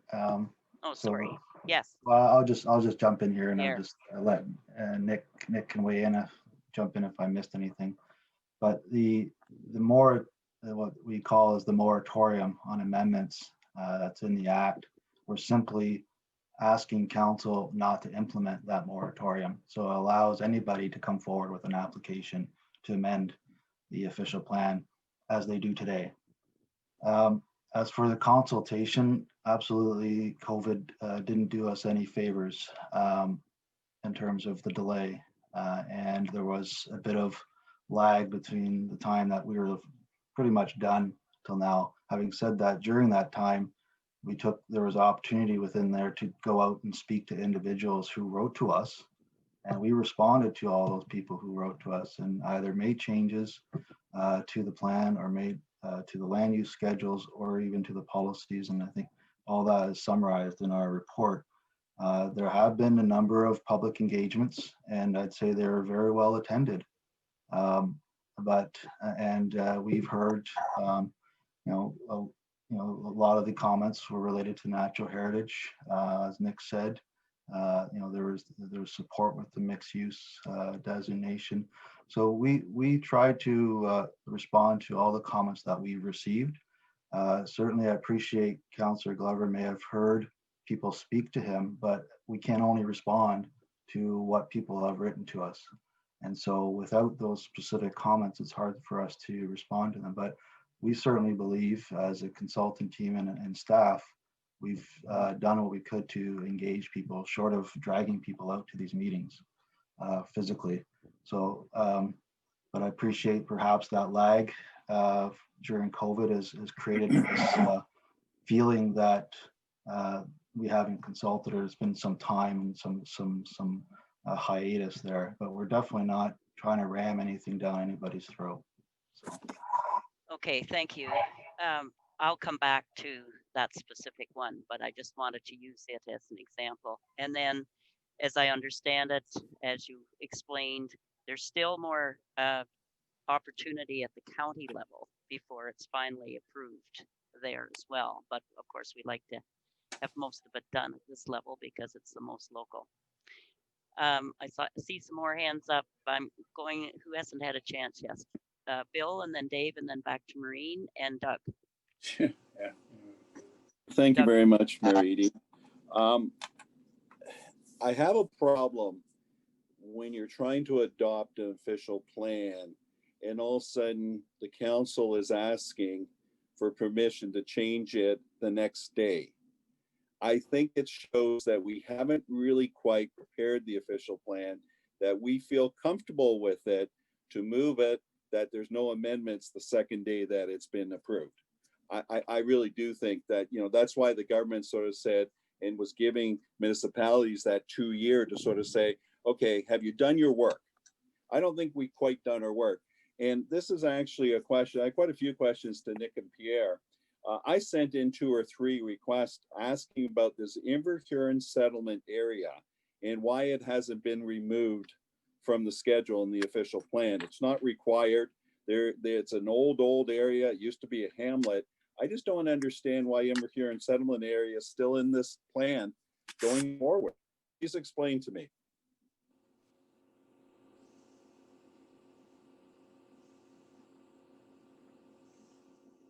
I guess they won't answer my next questions either. Well, no, just a minute. Give them a minute. Is it Pierre or Nick that's answering? I know Nick soon has to go. Can I just, through you, Madam Mayor, if you can clarify which, are we talking the industrial area in Inverhuron, or what are we referring to? If you look at the schedule, Inverhuron, it's not the industrial area. It's the old county of Bruce. It is basically a boundary that says in Inverhuron, a settlement area. And the way the official plan treats it, it treats it very much like Tiverton and Kincardine, and it has certain restrictions on development. And it really is just basically a lakeshore residential area. And I don't know why it gets special consideration. It's been in the last 2 plans and there's no real need for it. And it's not really required. And I did present that to you 3 times. Well, through you, Madam Mayor, we've really just taken the same boundaries of the settlement areas that were previously established, particularly in the last official plan, and carried that forward. There was, I apologize if I don't recall the specific requests, Councillor Stewart, with respect to that clarification, but again, we were tasked to look at exactly the same settlement areas, the designations within the same settlement areas that were previously established. Second question is well, just a minute. So for clarification, Bill is saying that you missed parts of Inverhuron, or if I interpreted that wrong. I'm not aware that we missed any parts. We've carried forward exactly the same areas that were identified in the previous official plan. Just to There is an clarify, Inverhuron settlement area, Bill. It's the Yeah, area and where all the cottages are. well, they're not all the cottages. That's just basically north of the Tiverton line. But, you know, the problem is when you move it into a settlement area, it follows under the different official plan that you all require for people to have water and sewer. And we know that area is not like a Tiverton. We know it's not a Kincardine. It really is a shoreline development area. And with that, we should remove that settlement area. And I don't understand why there wasn't a discussion, especially after I comment and you're rolling your eyes. But, you know, this is really important. It's important that we look at an official plan for everybody. I mean, you look at the Lakeshore official plan and look at the two schedules. You look at the one in March 2006, where you had most of the area under a new designation, was called shoreline development. Now, when you look at it, it's natural environment, natural heritage. It is really starting to show, and maybe that's what we want. It's not maybe what the owners want, but it's showing that we do not want development in a lot of that area. And it will take a lot of work for anybody to develop that, like an environmental impact study. You know, when you look at the mapping's better than it was, but it's still not accurate. And when you start looking at that whole area in the lakeshore, you look at the wetlands, and then they have this area called unevaluated wetlands. So, you know, who's going to do the evaluation on the wetlands? So, you know, there's lots of work that needs to be done. I think that, you know, the Kincardine and the Tiverton official plans and the schedules are in pretty good shape. But the lakeshore, because it's such a vast change from 2006 to 2000 and whatever, 18, 19 to 20, that we need to go back to the people. I'm getting tons of phone calls like Jerry's getting, probably our friend, the deputy mayor's getting, that people really want to take a look at this and really understand. People have owned property for 20 years, all of a sudden going to come up to the planning department and go, I want to build something. They go, no. So, you know, I think it's time that we sort of, you know, we lost 2020, basically. I think we should just delay this until maybe July and get some more input and allow some of these changes to take place. And then we might not have to change it the day after we approve it. Okay, Dave. I will make this very short and sweet. I don't even want an answer, and I have written it down so that I don't screw up here. I cannot agree with this plan as it is too restrictive against the rights of the people that own the property involved in this plan. I do know parts of these maps have been designated shoreline development for years, and some of it was purchased because of that, with a plan in mind for the future. Now that chance is being taken away with the stroke of a pen. I can't, in all honesty, make a decision with this being made a law when it affects the custodians of this property with such restrictions on land that they worked hard, some of them their whole lives, to nurture for their future. It also makes me upset to read letters stating the way some people have been treated during the process of this exercise. I've been told there have been instances of negligence and outright rudeness on the part of people in charge towards some of the landowners. Until I know the whole truth and it is proven to me, I refuse to vote in favor of this plan. Okay, thank you, Dave. You're welcome. Doug. Yeah, just anyways.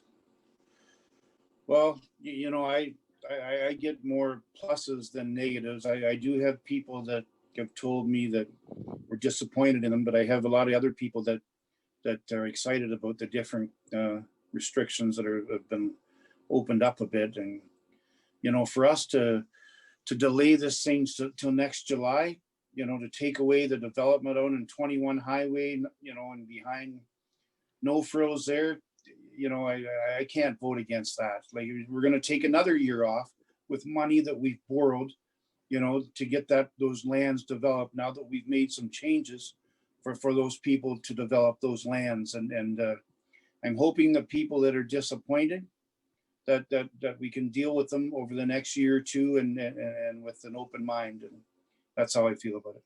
Thanks. Okay, Maureen? I think you wanted to. Yeah, we can talk about this for the next 5 years. It doesn't matter to me. If we want to not vote on this tonight, that's fine with me. I don't care if it takes another 3 years to pass our official plan, but the official plan will be passed eventually. And we can't do without an official plan. So that's fine. It's up to council. I don't care. Laura?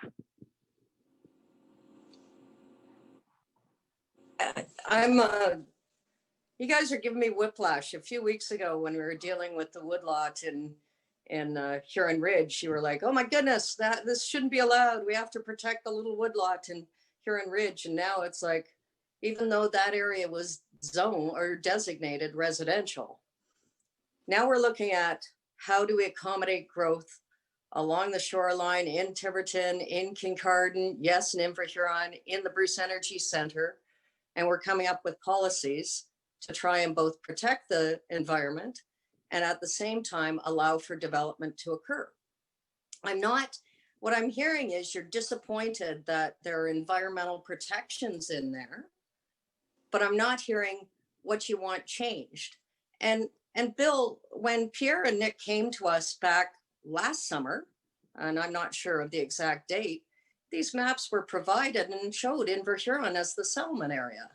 I think we'd always sort of understood that Inverhuron was different from, say, Lake Huron Highlands or some of the other residential subdivisions along the lakeshore, because it had always been a historic settlement area, and that there were indeed lots of records in there that were small, that people have wanted to develop, that there was an intent to service the lands with water and allow for development to occur. When we went to the public early on, and it was almost not, it's understood that people like living at the lake. They would like to live in Inverhuron more so than they would even like to live in Tiverton. There's a difference between where people want to live. And this is not to say that Tiverton doesn't want a development, because there's a different type of people want to live in Tiverton and a different type of people want to live in Kincardine. But there's a significant source of lands that are already lot delineated within Inverhuron. And our plan is to provide it with water throughout. And that's where people would like to settle, because it's been a community for over 130 years. But I'm not hearing from my colleagues here, and this is not a fight. We should come to consensus on this. Are we upset that there's too much environmental protection, or is it 3 weeks ago and there's not enough environmental protection? Do we want a full trees bylaw that regulates the cutting down of every individual tree? Or do we want land rights where if I own it, I get to do what I want with it? The Planning Act, and I know I'm sorry this is going to sound sort of lecturing, but one of the ways, and I'm not sure I've used it in this term, is I always liken it to little Russian nesting dolls. You've got the Provincial Planning Act, and inside of that, you've got the Provincial Policy Statement. And inside of that, you've got the County of Bruce Official Plan. And inside of that, we're going to have the Municipality of Kincardine Official Plan. And inside of that, we're going to have the Municipality of Kincardine Zoning Bylaw. And inside of that, you're going to have community improvement plans. And inside of that, you're going to have any number of little things, all the way down to parks master plans and transportation master plans and bicycling master plans, because we're trying to plan for the future and where do we want to see growth. So the official plan is a broad swath document. It is not the one that goes to, I'll use Councillor Stewart's property, goes directly to his property, says, this is what's allowed and this is what is not allowed. We have allowed for environmental impact statements to be prepared based on what people might want to do to their properties. If developers, Dave Brown at Sundance, the behind Victoria Road, wants to develop that, then we've sort of given guidance through the policy statements of the official plan. When that application comes forward with a subdivision development and a zoning bylaw, we will look to those policies to make sure that all of those little aspects of environmental protection and traffic and services and setbacks are sort of provided for in that subdivision agreement. So you will never get an official plan that addresses every possible property owner's future use 5, 10, 15, 20 years from now by themselves or by their offspring who might inherit those properties. So if there is something in this official plan tonight that you say, this is what I'm hearing, I don't think we should, our policies are too restrictive on trees, which are actually under our purview, except for woodlands. But if there's something we can modify within the policies that would allow the development to occur or stop the development, if that's what you want to occur, then let our planners know so they can put the policies in there. Because to spin and say, come back, I don't like it, you're never gonna like it, because you don't know what people are planning for 20 years past. And I'll say this, my other little analogy that I often use is, if you're flying a drone over Kincardine right now and you took a snapshot, that's Schedule 1 or Schedule A of your comprehensive zoning bylaw. If you took a snapshot 20 years in the future, if you could time travel and you took that same drone aerial shot, that should be Schedule A to your official plan. This is where you want to go. You hope it goes that way. I believe the 2-year aspect of it gives you some flexibility for people who are currently wanting to develop, who might develop within the next 2 years. It doesn't freeze out the aspect of not being able to do an official plan amendment should something like an MCR equivalent come to the fore. We can go back and still amend the official plan. But it gives you the guidance. It is your roadmap to where you are trying to get to. It is not it is not the document that defines everything right now. So whilst I've heard from Dave and Jerry and Bill that they are uncomfortable with passing it tonight, I need to know what you're uncomfortable with. And our planners, Pierre and Nick, need to know what it is you want modified, not go back, try again, and they come back, try again, and it's still not going to be there. There will always be restrictions within the official plan that do not cater to every person's particular needs or requirements for their individual property. So I'm hearing your disappointment. We can delay, and we have been delaying developers for the last 5-6 months who want to proceed with the mixed use aspect. There was one back in the spring who wanted to bring an official plan amendment forward for the mixed use. And we told them to hold off because we were doing the official plan process. So what am I missing, guys? So what Laura's saying essentially is it's a living document. And it's intended as a guideline. There are opportunities for changes. And that's part of the whole planning process. And I think you have to keep that in mind. We can make amendments. We can look at certain designations, etc. The county does it as well at their level. I think we've had a good discussion, but I saw a couple of hands up. And Randy had actually had his hand up before, so Randy hasn't spoken yet. Okay, Randy. Yeah, isn't that something? I haven't spoken yet. By God, there's a first for everything. Well, first of all, I agree when we're discussing the official plan, and Anne's right, it's a living document. It's very important, by the way. And everybody that sits on council, first of all, has the right, whether they agree or disagree, to say, to get it off the chest and say what they're thinking. Okay, I've got a few problems with this. First of all, I think myself that it's too restrictive on the shoreline development with respect to woodlots. And most of the lots down there are woodlots, and those people would like to develop those properties. Most people understand about wetlands that you can't. I read this document over, and to me, it's too restrictive. I've said before to people, do we want development or don't we?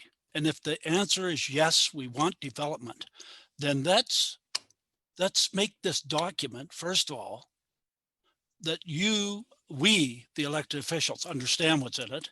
And secondly, that the public understands what's in it. I don't know of any public person other than somebody in the business that could pick this report up and understand it. I sure as hell don't understand all of it. And I've read it and I've read it and I've read it. And I understand and I get the calls too. But the calls are from the people that tell us that it's too restrictive. We've got to, you got to take into consideration. I sat on the one council, and I think there's a couple of councillors maybe that were on it, where there was an issue about this woodlot study thing. And an individual went to London and brought up a consultant at a lot of money. He paid it out of his own pocket, who came to this council chambers, stood up in front of council with the representatives, 2 representatives from the county, and put them in their place, because what was going on here was not acceptable. So for me, I'm like Jerry and Bill and Dave. If I can't understand this document, there's just no way, because I find it too damn restrictive. So there again, I'm put in here to represent the people, and it would be a damn lie if I were to vote in favor tonight. And furthermore, I think that the old official plan is still in place until such time as we replace it with this one. Am I correct? Is it still in place till we replace this one with this one? Yes. So what's the hurry? We still have an official plan in place until such time as we agree on this one and put it in place. Thank you.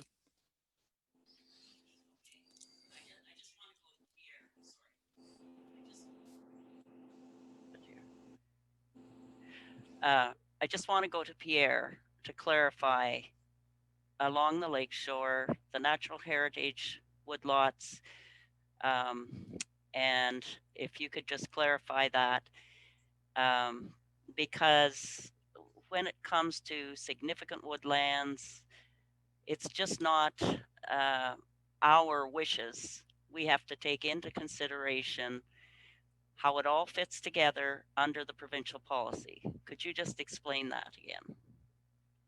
Yes, through you, Madam Mayor, that's exactly right. We are bound by provincial policy to identify all the natural heritage features, including significant woodlands. And that's why you retained a consultant, an RSI, to go out and using provincial standards for identifying significant woodlands, which is in large part dictated by area. And given the percentage of forest cover in the county of Bruce and in this area, they determined, what is what would be deemed significant in terms of a size. That's how we came to delineating these woodlots for the most part as well. And then there were some refinements to that delineation through some on-ground survey. We can't walk every single square inch, but because of that, that's why we built in the policies say there can be refinements and there can be amendments to that woodland designation if you can demonstrate through doing an EIS, an environmental impact statement, that there's not going to be any impact to the form or function of the significant woodland. That's exactly what's in the provincial policy. That's exactly what's here. You couldn't do the same for significant wetland. Somebody mentioned an unevaluated wetland. Who would delineate that? Well, again, that would be something that an environmental consultant would do as part of any development application to delineate that feature. reviewed by the approval authorities, the county, the SPCA probably, and determine the actual boundaries of that unevaluated wetland, or if in fact it's even there. If it's found it's not there, and the studies say you can develop without having an impact, then that is the recommendation that moves forward, and that application can move forward. And then in some cases, if it's really minor refinements, you don't even need an official plan amendment. So that's how we've written the policies. I'm sorry if that wasn't clear to the deputy mayor, but we've tried to make it as clear as possible, and tried to allow for permissions that currently aren't there in your official plan. And I guess to close the loop on the question whether you have an official plan, yes, you do. And until that official plan is repealed and the new plan is adopted, that current official plan is still in effect. So they, just make sure I've got it clear then, as I understood it from your presentation and what you've said, the significant woodlands part, woodlots, whatever your designation is for them, what you call them, it's on the larger part. That doesn't mean that specific parts can't be looked at. And we did the new plan, you did make alterations to some of the old plan and made it less restrictive. Mm-hmm. Okay, so Laura and then Maureen. And with permission, Madam Mayor, my question really is for Randy then. In the golf links situation, that woodlot was considered residential. So there was no restriction on it. And yet you opposed the rezoning to allow for the development to occur, even though it was designated residential and we were moving forward with a zoning to allow specific residential to occur. Were we to do that, if we could, designate it all residential along the lakeshore, which we can't because it wouldn't comply. And back to my nesting dolls, all these plans have to comply to the stuff above, which is a provincial policy statement. So if we did do that, magically, if we were able to make it all residential, we would come with zoning, that would happen, and you would now be voting against that zoning because you want to protect the trees. I'm getting whiplash on the touch here. So we're trying to comply with the provincial policy statement. We've allowed flexibility for applications to be made and studies to be done to allow development to occur. What is the alternative, which is no restriction or no study, in which case we're going to deal with those zonings and face those same concerns from the public that we're not protecting the trees and the flora and fauna that live within those woodlots. And by the way, these lots are different. Those woodlots are different than what was in the development off golf links. And the same thing happened with Westridge on the lake.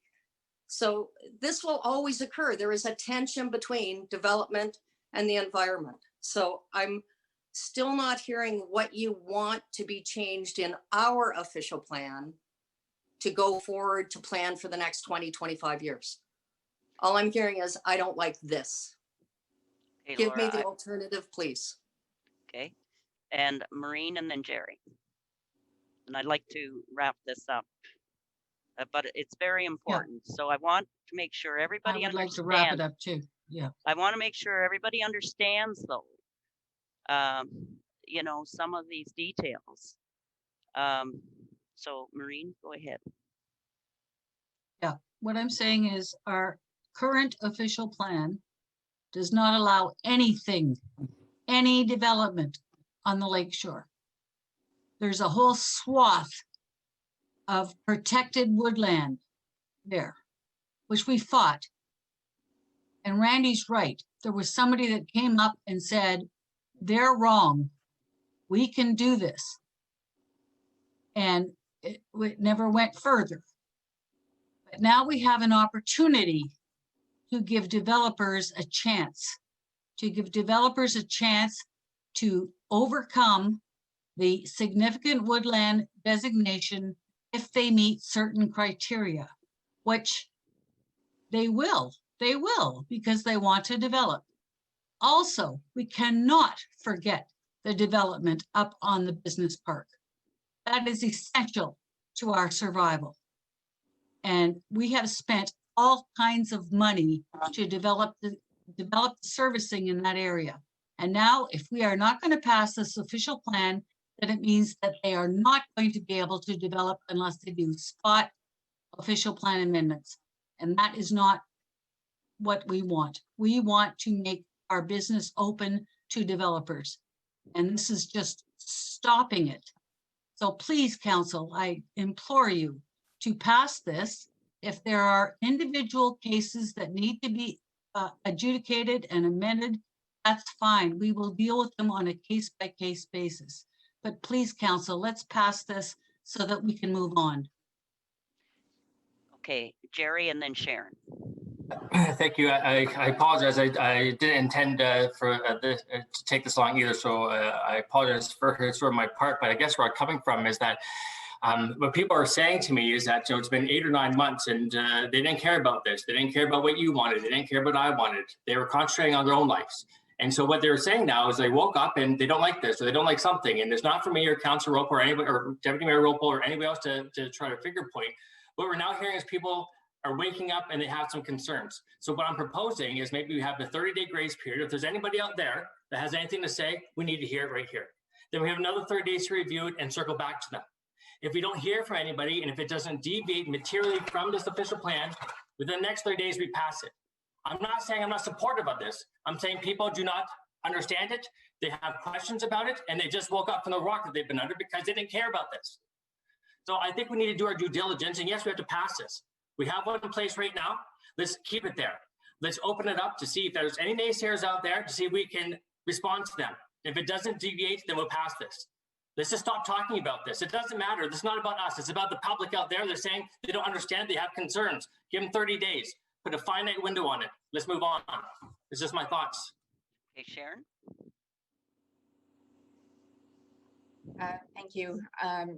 I do agree that we need to understand what specific concerns are. And as Pierre had indicated, there has been a lot of opportunity over the past year for the public to have input. And, having many years experience in doing public engagement, there are always people at the 11th hour that become aware of things and come forward and say that, there hasn't been enough engagement. I will say that I'm receiving messages from very interested developers related to our business parks. Apparently our Rogers feed has stopped working and they were very interested in seeing this plan come forward to council tonight. And as was indicated, these mixed use policies are very vital to being able to move forward with our business park development. So I would like to see this move forward in a timely manner because we do, it is very important, and we do have developers that we've put off for a period of time, hoping that these OP changes would be put in place. Okay, thank you. I would recommend, Mayor Edie, that we defer this until the first meeting in January. And in the meantime, we put out a call to people who want to talk to us. And if they wish to talk to us, then they can come to council and talk to us.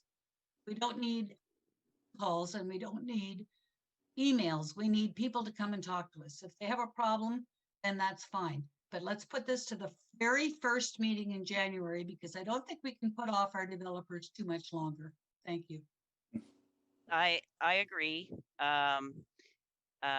This new official plan allows for less restrictions and mixed development. I'm concerned about the environment. I'm always concerned about the environment, and it's a balance. But if council wants to have it deferred until the first meeting in January, but no longer. This has gone on the longest official plan, and the county is working on theirs as well. And we have to all fit together And I just don't want to delay it much longer either, but I will entertain a motion to defer it until January and allow for delegations to come, presentations, or I know emails don't describe it the best. No, they have to come. Okay, And I would make that motion. okay, second. I would support that. Okay. All in favor? No, Yes. what meeting in January? The very first one. Which one is that? What date is it? January 11th. January the 11th. 11th. Jesus, that's too long. God. I mean, you're not stopping the developers from making amendments right now under the old official plan. So we will try to get the 11th, and we get a lot of feedback on the 11th. We're going to have to delay this even further. So let's do it. No, we're not. We're getting the feedback on the 11th and we're making a decision. We'll make a decision then. I don't like how you guys are pushing this, but yeah, I'm going to let the council make a vote. Wow.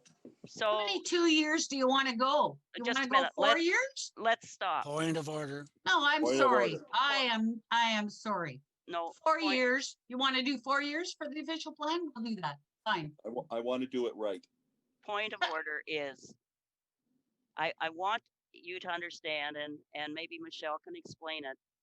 The advantage, it's far more time consuming if we have to approve everything under the old official plan. Because And expensive. And it's expensive. And it's not, if we look at this new official plan in a timely manner, it fits everybody. I'm willing to support delaying it, but no longer than that, and we make a decision in January. Okay, that should give people lots of time. So, Doug and then Dave. Yeah, that's fine with me to wait till January and let these people come forward, but we shouldn't be waiting until January 11th. I believe we should have a meeting the week before and deal with this. And it's way too important to do one thing or the other. You know, we don't want to be tying up development, you know, if we decide to okay this plan. But I just believe the first week in January, we should be meeting about this. So we already have our council meeting for the vacant councillor on the Wednesday night. In January, we would have to have one on the Tuesday or Thursday or Friday. Actually, to give time for the people to come to ask for a delegation, the 11th should be okay. Is it? Okay, that's fine. I think so, Doug. Yeah. It's just pretty rushed for That's staff fine. Oh, no, that's to fine. have 2 meetings that first week. But I want delegations. Yeah. Sorry, through you, your worship, I totally agree with Councillor Couture. It's one thing to send an email. If you have something to say, this is a substantive issue. You get before us in the public so we can understand it, because we can't be playing the telephone game. And I offer that with respect, but we need to get in front of this because we can't keep delaying this forever. Thank you, Jerry. Thank you. Okay, so we'll have a vote as far as you already moved that we delay it till the first meeting in January. And Jerry seconded. And Jerry seconded. So I believe Councillor Kyler had his hand up and wanted. Yes, he did. Yeah. Okay, Yeah, sorry, Dave. I did, but it's really unimportant. It's just, you know, we're talking about not delaying anybody. There's people that have been waiting 2 years now for a decision as to whether they can build something or not. So if we can delay them for 2 years, another few weeks about this isn't going to matter. Okay, so we've had the motion and now the vote. All in favor? Yes. Yeah. Yes. Any opposed? Okay, so the motion carried. It's deferred. We're deferring until the January meeting. Sorry, I can't. Oh, okay. I usually think, okay, I missed that. Usually the delegations are after the planners, all right. So, Ron Davidson. Sorry, Ron.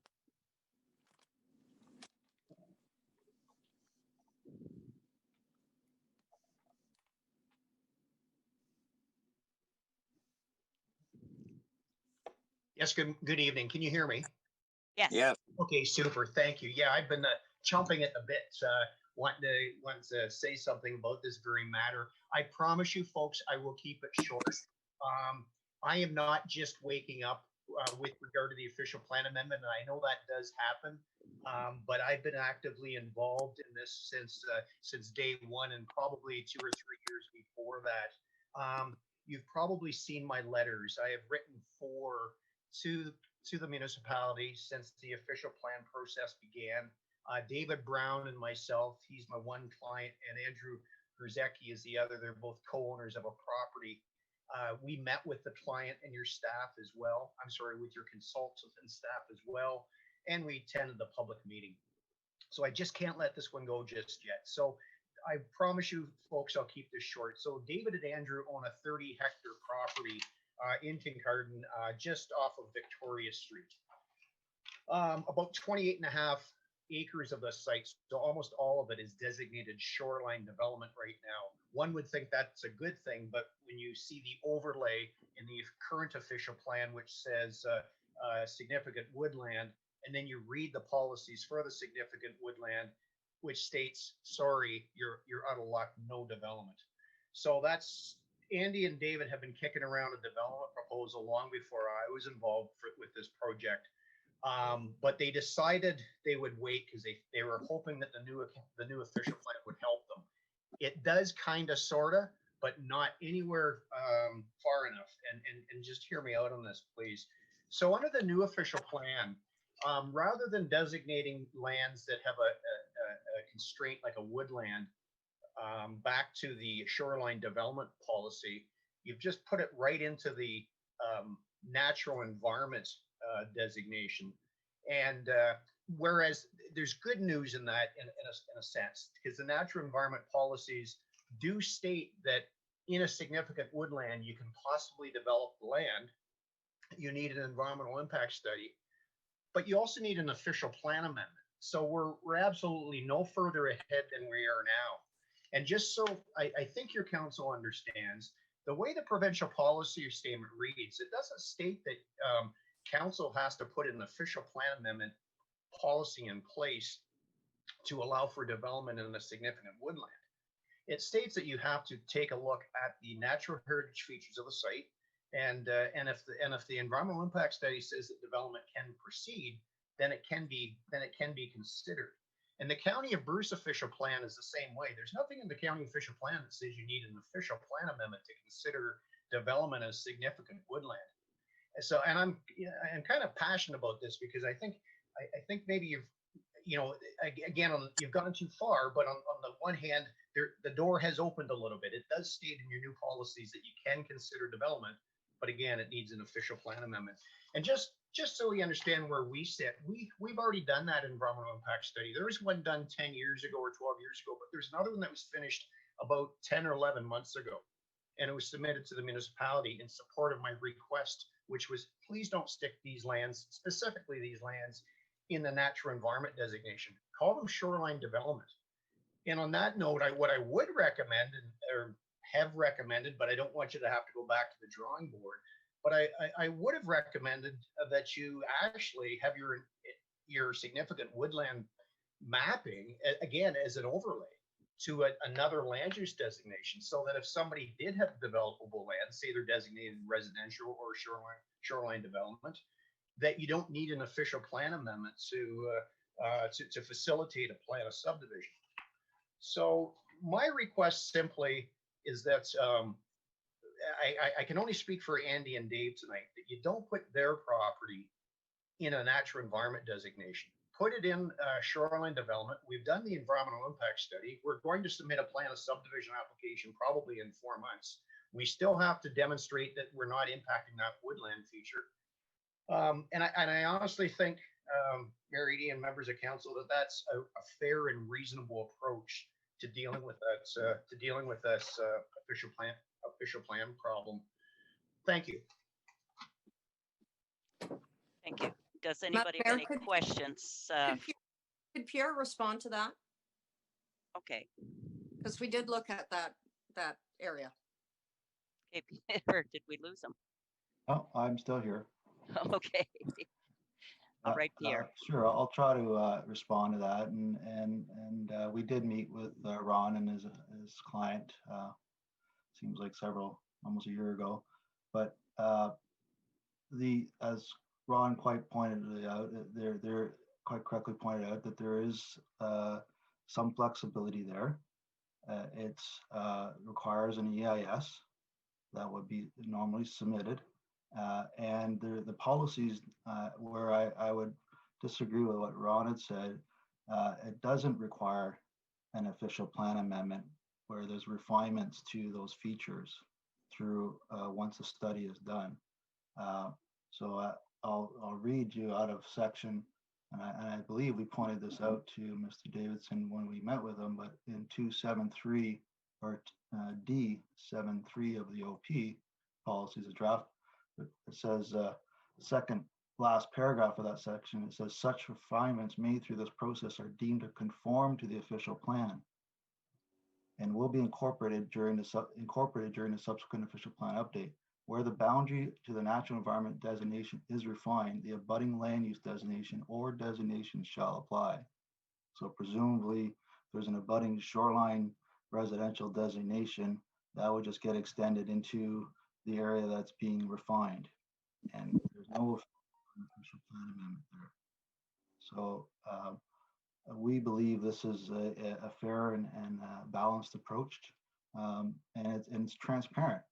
To hide things in an overlay or another schedule is not transparent. I think people need to understand that there's some form of feature here, and then it may come with some limitations. And so this is an approach that has been taken to try to ensure that those features are appropriately assessed through the approval process, and they're considered and evaluated by all the agencies.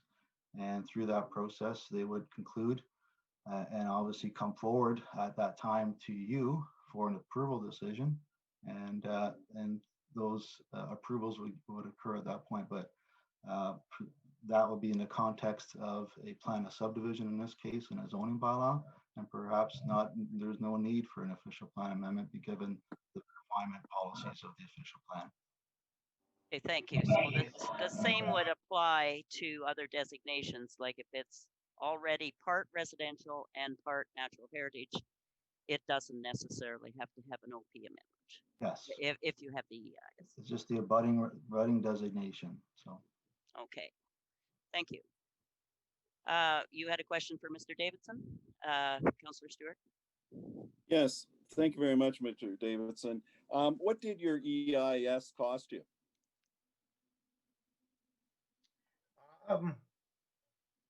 I suppose there's not a problem telling you that. It was around $15,000. Okay, thank you very much. Go ahead. May I answer that a little bit further? Yes, you may. So just going on, yeah. Yes, you may. We were never told that an official plan amendment wasn't required.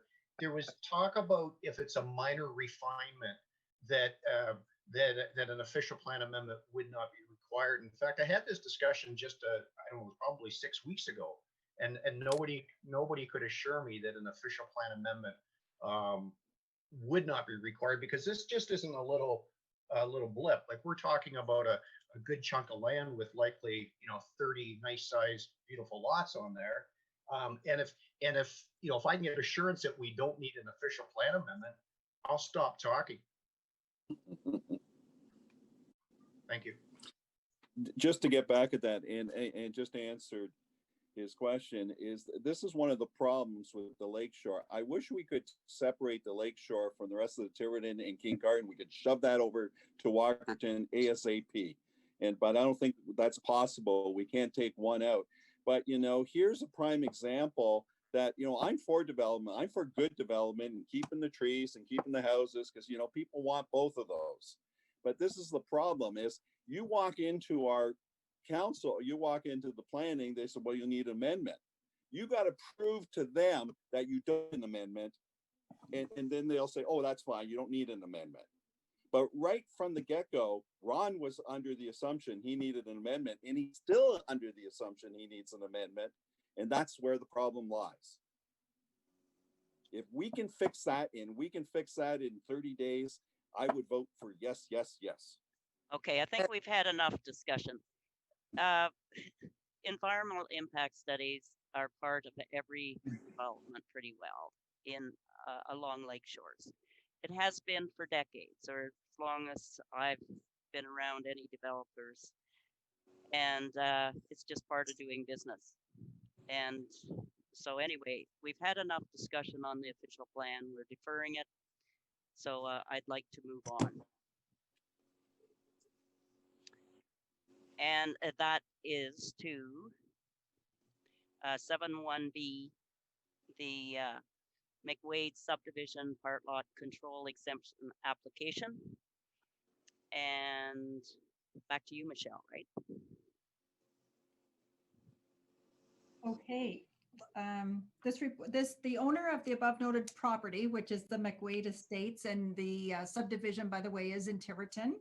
And the subdivision went in with 3 blocks of townhouses and then some single detached dwellings on it.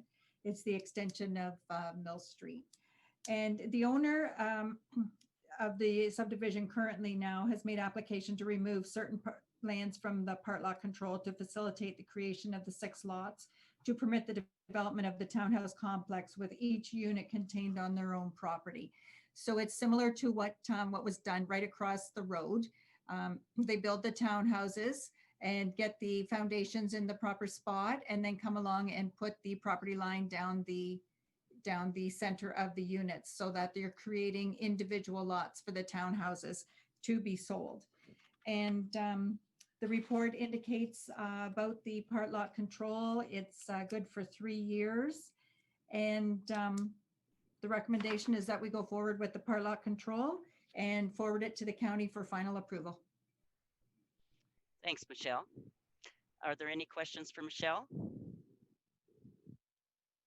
Whoops, sorry. I haven't got my rate. It's not coming up here. There. So we have the recommendation.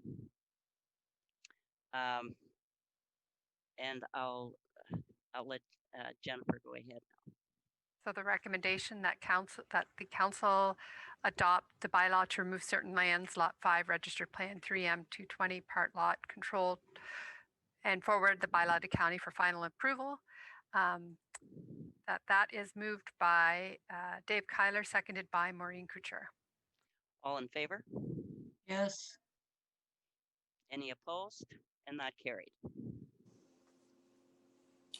Next, I think, is 7.2a, the COVID-19 emergency update, and I'll turn it over to our CAO, Shannon. Thank you, Mayor. I just have a couple of items tonight. We are continuing to develop our work plans to ensure we're prepared for the possibility of moving into more restrictive phases of the province's color-coded response framework. And we will be reviewing these draft plans internally tomorrow, and we'll keep council posted. The next item relates to the January 6th meeting to appoint the new council member by Zoom. So if council is in favor of moving to the Zoom platform, we would request a motion to amend the procedure to allow for a Zoom meeting if necessary. The amendments would be 6.1D, remove the candidates not presenting shall be sequestered in separate area until it is that person's turn to speak. 6.1 FI, remove the need for a ballot that is passed to the clerk. 6.1 F, remove that the oath of office be completed immediately after the passing of the appointment bylaw. If they are not here, they would have to come in to do their oath before the next meeting. This is because it requires the clerk to witness it, and that must be done in person. So we are requesting those amendments be made just in the eventuality that we need to do a Zoom meeting for that. Does anybody have any questions for our CAO on that? Okay, so you need a motion And I'll turn it over to Jen. Do you have a mover and seconder? Okay, I need a mover and seconder for that motion. Does anybody want to move this motion? I'll read the motion for you. It's that the Committee of the Whole recommend that Council approve the amendments presented to the appoint an eligible elector to fill a vacancy procedure. Okay, moved by Jerry and second by Dave. Any further discussion? All in favor? Yes. Yes. Reluctantly. Okay, opposed? And the motion carried. Did you have anything else, Sharon? No, that's all. I just wanted to mention that Dr. Era did provide an update for council, but in the interest of time, I won't go over tonight, but I will mention just the one thing, if I can find it here, that the Grey Bruce Health Unit has been working hard to prepare for the vaccine distribution in Grey Bruce, and has actually put in an application to the provincial government to do a pilot if the opportunity arises. And, you know, because of all the partners they have on board, like Chapman's Ice Cream, etc., if it has to be kept at a certain temperature. So I just wanted to mention that in case you hear about it. And if we have time, another meeting. And it's still relevant, I'll bring it back.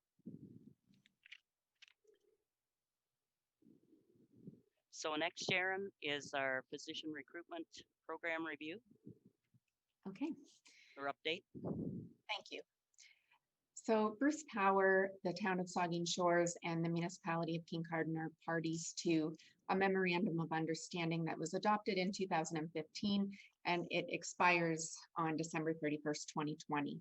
And the MOU covers several joint initiatives, including a physician recruitment program. The employment contract of the current physician recruiter, Peggy Zappieri, concludes on December 31st, at which time she will be retiring. And as you will recall, Bruce Power submitted a request to enter into a new agreement for a shared physician recruitment program for an additional 3 years, and to begin the recruitment process for a new physician recruiter as soon as possible. Council deferred a decision on that request and appointed an ad hoc committee consisting of Deputy Mayor Ropel, Councillor Maureen Couture, and Councillor Doug Kennedy, with myself as the staff resource. And the purpose of this committee was to engage with the Kincardine Physician Group to obtain feedback on the physician recruitment program and to determine a path forward for filling the vacant physician recruiter position. So that ad hoc committee met on November 17th with representatives from the physicians group, which included Dr. Gary Gerben, Dr. Lisa Scott, Dr. Angela Kavanaugh, and Jerry Glover as the CEO of the family health team.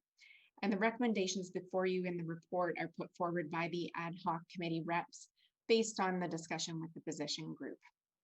And specifically, the physicians are proposing that the physician recruiter and medical clinic manager portfolios be combined into one position.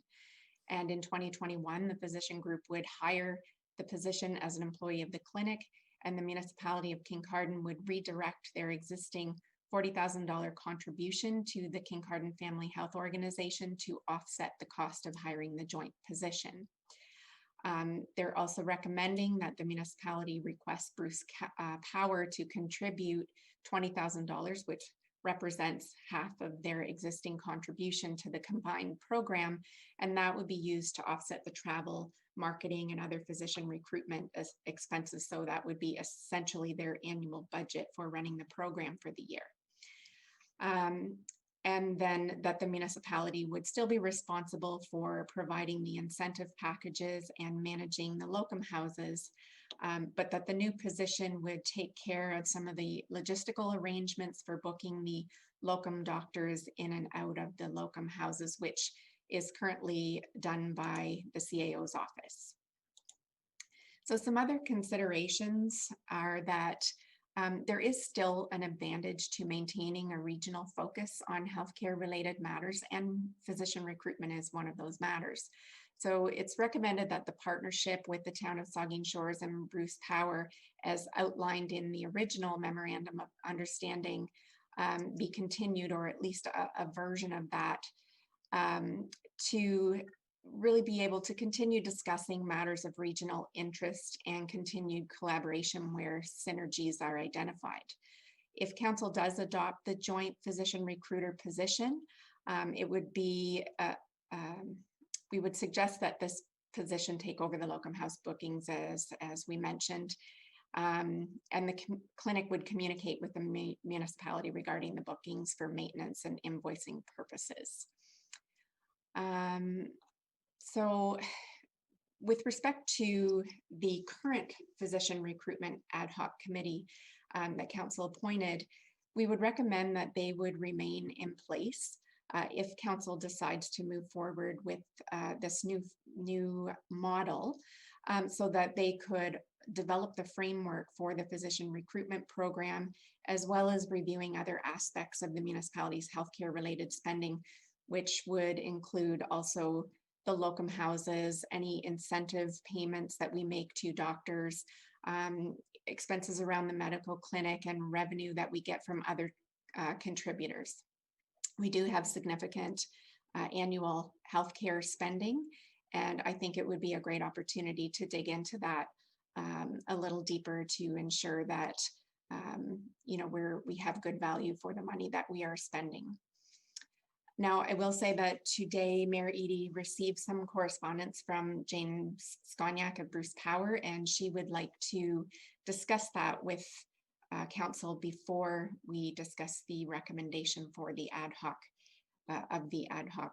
committee.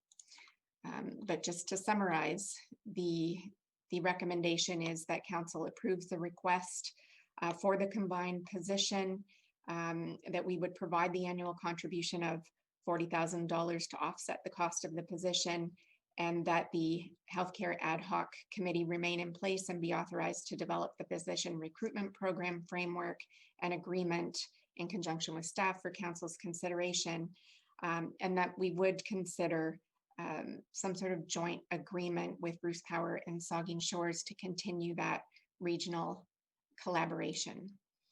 So with that, I will turn it over to Mayor Edie before we have any further debate, or I answer any questions from council. Oh, I think you're on mute, Anne. Thank you, Sharon. I think it's really important that we consider carefully what James Skoniak wrote today. So I'll start just at the second paragraph. You've received it, but I think it's important the public, or it's a matter of record. So this is James speaking. From my perspective, this has been a very successful joint program. By working together, I believe we will have recruited more new physicians per capita than many other communities in Ontario. Bruce Power has invested about $1 million in this over that period between the initial grant to support incentives and the ongoing yearly contribution. $1 million. We were able to do this thanks to great community and physician engagement, a unified approach, and a full-time recruiter. When we started this program 10 years ago, I was clear about one thing. We were stronger by working together. In doing so, we could have a full-time recruiter, and it also allowed us to take a regional approach that made a difference. It helped us better align incentives and prevented competition between the two municipalities. This has been very positive, and it's important it remain as such. I should note key investments made by the Ministry of Health have been tied to our staffing success. It's also a single interface for spousal employment we support. Spousal employment meaning if a doctor is coming and their spouse has qualifications, they will support it where appropriate. As you and your councils, and who's talking, I guess he sent this to Luke as well. As you and your council consider next steps, my position remains the same as it was 10 years ago. count Bruce Power in for our ongoing funding if we are working together in unity. The reverse is obviously also the case. If we go backwards from where we were before, this successful partnership is difficult for us to. It's difficult for us to fund individual municipalities. I know there are a change in players at the council level, and as we recruit a new person to replace Peggy, I think it's important they understand this context, but also that we welcome their fresh thinking with how we recruit the position, what the goals are, and how we meet the needs of each community, and what input can contribute to this. So James has also requested to come to council and answer questions and talk to us. So I'm going to ask that council consider deferring this until we have James and probably John Peevers come and speak to us so that council can ask them questions directly. I think, you know, we've had $1 million, $500,000, if you take our share, invested in doctor recruitment over the last 10 years. I think we should think very carefully, and our ratepayers would want us to think very carefully, lest we jeopardize this relationship. So, and for other reasons as well, their support in kind, etc. But James and John, James Cognac and John Peevers can speak to it better than I can. So I'm going to ask for a motion to defer until we can have James Cognac and John Peevers, who have asked to speak to council. And hopefully they can come next week. But they have pretty intense schedules sometimes. So I'm going to make the motion, and if I have somebody that will second the motion, I would appreciate it. And I want it's about input. I think it needs to be discussed. Can we discuss it now? Yeah. Well, I want, yes, we can discuss the motion, but I want you to. I think we should discuss what the ad hoc committee recommended. Yes. That's what the point of the meeting was. I got this as new information today. We just went through a process where you're willing to hear new information from other people tonight. So I just asked some comparison. But it is when you're talking money to me. Point of order, this council appointed an ad hoc committee. No, Mayor, you're out of order. And I'll stand down, but you're out of order, Mayor, with respect. I don't, if you don't want to second my motion, that's fine. We'll go back to the original. I will not second your motion. I can tell James that you will not consider his input on this. That's fine. That is not true at all. I think that we should discuss what the ad hoc committee has recommended and see what council thinks. Well, that's fine. That's fine. I just wanted. If we want to have James come to another meeting, that's fine too. I don't see any. You were trying to, Mary Edie, you were trying to take over this meeting. We have not heard ad hoc committee. I was just trying to keep you, Bill. No. I was trying to keep you informed. I've been criticized before for not informing you. I wanted to make sure both you're informed and the public's informed, and we will go back to the recommendation, which we can now discuss. But Ann, the reason why we have an ad hoc committee and why we're going this way is that we didn't feel as a council that whole, very well in the last year. And here's James and here's you saying it's worked wonderful in the last 10 years. It hasn't worked well for the last 2 years, and that's why we're looking at alternatives. That's your opinion, Bill. So I'm going to Laura now. We actually had a vote on that. So could we please hear the committee? Thank you. Okay, sorry. We have to do an hour of adjournment right now, and then we'll hear from Laura. Okay? I'll move the hour of adjournment. Okay, Laura moves. To a set time of 8:30. Okay. I will second that. Should Yep. be lots of time. Yep. Okay, all in favor? Yes. Yeah. Yes. Opposed? And Laura. Okay.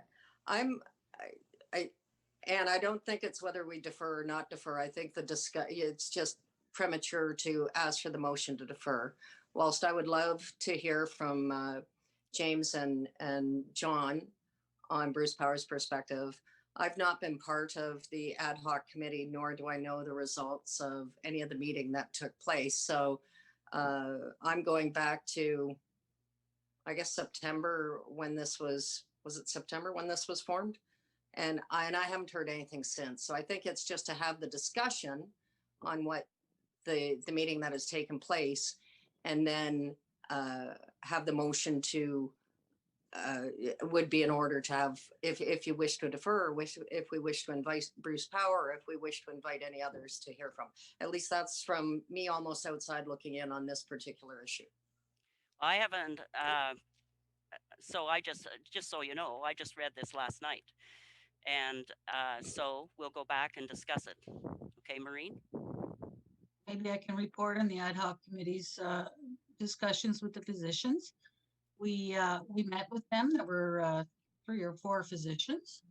Jerry was there as the CEO of the health clinic. And what the physicians put forward to us was they were looking for a combination position, a physician recruiter, and an office manager for the clinic.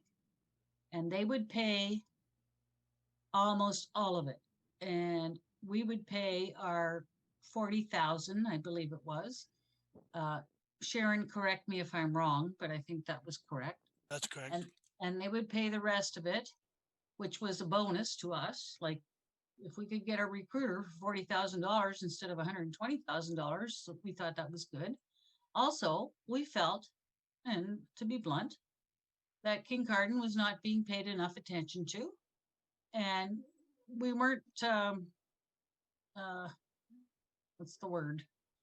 Forced by the doctors in any way, shape, or form. We all believed that there were a lot of patients that did not have a doctor, and we needed to concentrate on that. And we felt this was quite a good proposal. Also, Sharon at the time did mention that Bruce Power had their $40,000, and they were willing to give 20 to us and 20 to Port Elgin or Saugeen Shores.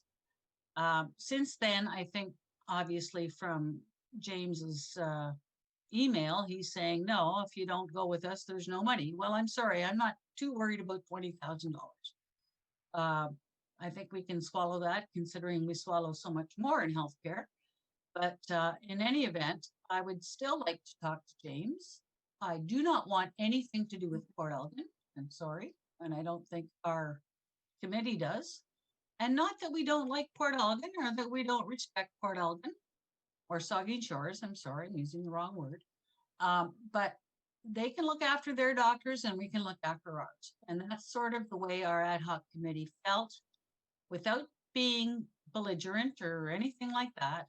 And so that's our proposal, is that we get into an agreement with the physicians group to hire a joint position, and that if we can get some funds from Bruce Power, that would be fine. If not, that's fine too. The only other thing I would be concerned about, and Sharon and I talked about this today, was that make sure that they will still employ the spouses of some of these doctors if they come. And I'm sure they will. I mean, if they're qualified, they will. They don't hire unqualified people. So I would like to think that that's something we can discuss with James as well. But I don't see that there's anything wrong with changing the existing agreement, because we feel that we need Kincardine to be concentrated on a bit more. So that's our position. So just so I'm clear, so we'll pay 40 and the physicians group will pay 80 then? For Whatever it costs for their joint position, yeah. So they'll pay the 80 to make the 120. That seems to be the cost of a career. Point of clarification, the physicians group will pay 40,000, and then the municipality is going to pay their 40,000, and that'd be $80,000 for the salary and benefits of that role. If Bruce Power contribute, it would be for the allocate towards the expenses, but we're committed to reducing those because recruitment events do not recruit physicians. Correct. So the physicians group, it's 40,000, their committee. And us is 40, which is 80 for the salary. Yeah. And then And if then- Bruce Power puts in 20, then we'll use that for recruitment conferences or wherever it is that the person has to go to. Plus the in-kind for the overhead for the rent and all the utilities. So just like a regular employee that similar to Bruce Power. Yes, Doug. Oh, sorry, Doug. I think you're still on mute. Oh, yeah. Oh, sorry about that. Yeah. Oh, I shouldn't be. Can you hear me? No? Yeah, I can hear you now. Oh, sorry about that. Randy had his hand up first. I'll go. That's fine. No, Doug, you go ahead. You lash at them first, and then I'll put the Yes. salve on. Oh, no, that's fine. Listen, this isn't a, this is about, it's the doctors, this is something that they want. They believe the last couple of years, maybe it hasn't went as smooth as it did before. There's no blame game here, but nobody will give me the answer. 28 doctors have been hired since 2010, and no one will tell me how many were in Kincardine and how many were in Port Elgin. That's a fact. 3 doctors have been hired in Port Elgin this year, a nurse practitioner. They're full. We're not. And the public has to know that. And, I have nothing against Port Elgin. We need James. We have to treat him and Bruce Power in a professional, right way to be sure we can keep him on board. But I really believe in what we discussed that day. It was a great meeting. Everybody, got to say their input, everybody at the table, and a lot of good discussion, and that's how I feel about it. So go ahead, Randy. Okay, thanks, Doug. I think from being involved, some years they had the choice, eh? So some years we kind of won out in the doctor recruitment. Yeah. Saugeen Shores didn't get as many, and vice versa. That's the way it's kind of worked. And I was told it was pretty well even over the 10 years, the number of doctors and nurse practitioners. Yeah. That's another kettle of fish, nurse practitioners, how they work. Okay, who else now? Randy. First of all, Maureen and Doug have done a great presentation to council tonight to bring us up to speed on our recollection of the meeting, and our recollection is what happened in the meeting. There's an old cliche out there. It says you can't serve 2 masters. And I think that's what we're looking at here. You had a physician recruiter, in all fairness, and like Doug says, we're not pointing fingers. And you had under the employment of Bruce Power and representing 2 municipalities. And right off the bat, it's been brought to our attention that it's not working. It's not working. And Bruce Power has to understand, with all due respect to them, and if they want to give us the money, that's fine. And like Maureen said, if they don't want to give us the money, well, you know what? We will swallow that 20,000. We don't want to, but if that's what they want to do, then fine. And we're not going to hold it against them. We understand that. But the bottom line is, we, as elected officials sitting on that ad hoc committee, are responsible to the municipality of Kincardine. And the people have to understand that. And that's why the ad hoc committee was formed, and we sat down with the physicians, and we had a damn good meeting, and we all got to get things off our chest and speak our minds. And we've come to the fork in the road. And the fork in the road says, from our perspective, and which Sharon has mentioned tonight, that we wish to travel on our own path. And I see nothing wrong with that. To me, that makes perfect sense.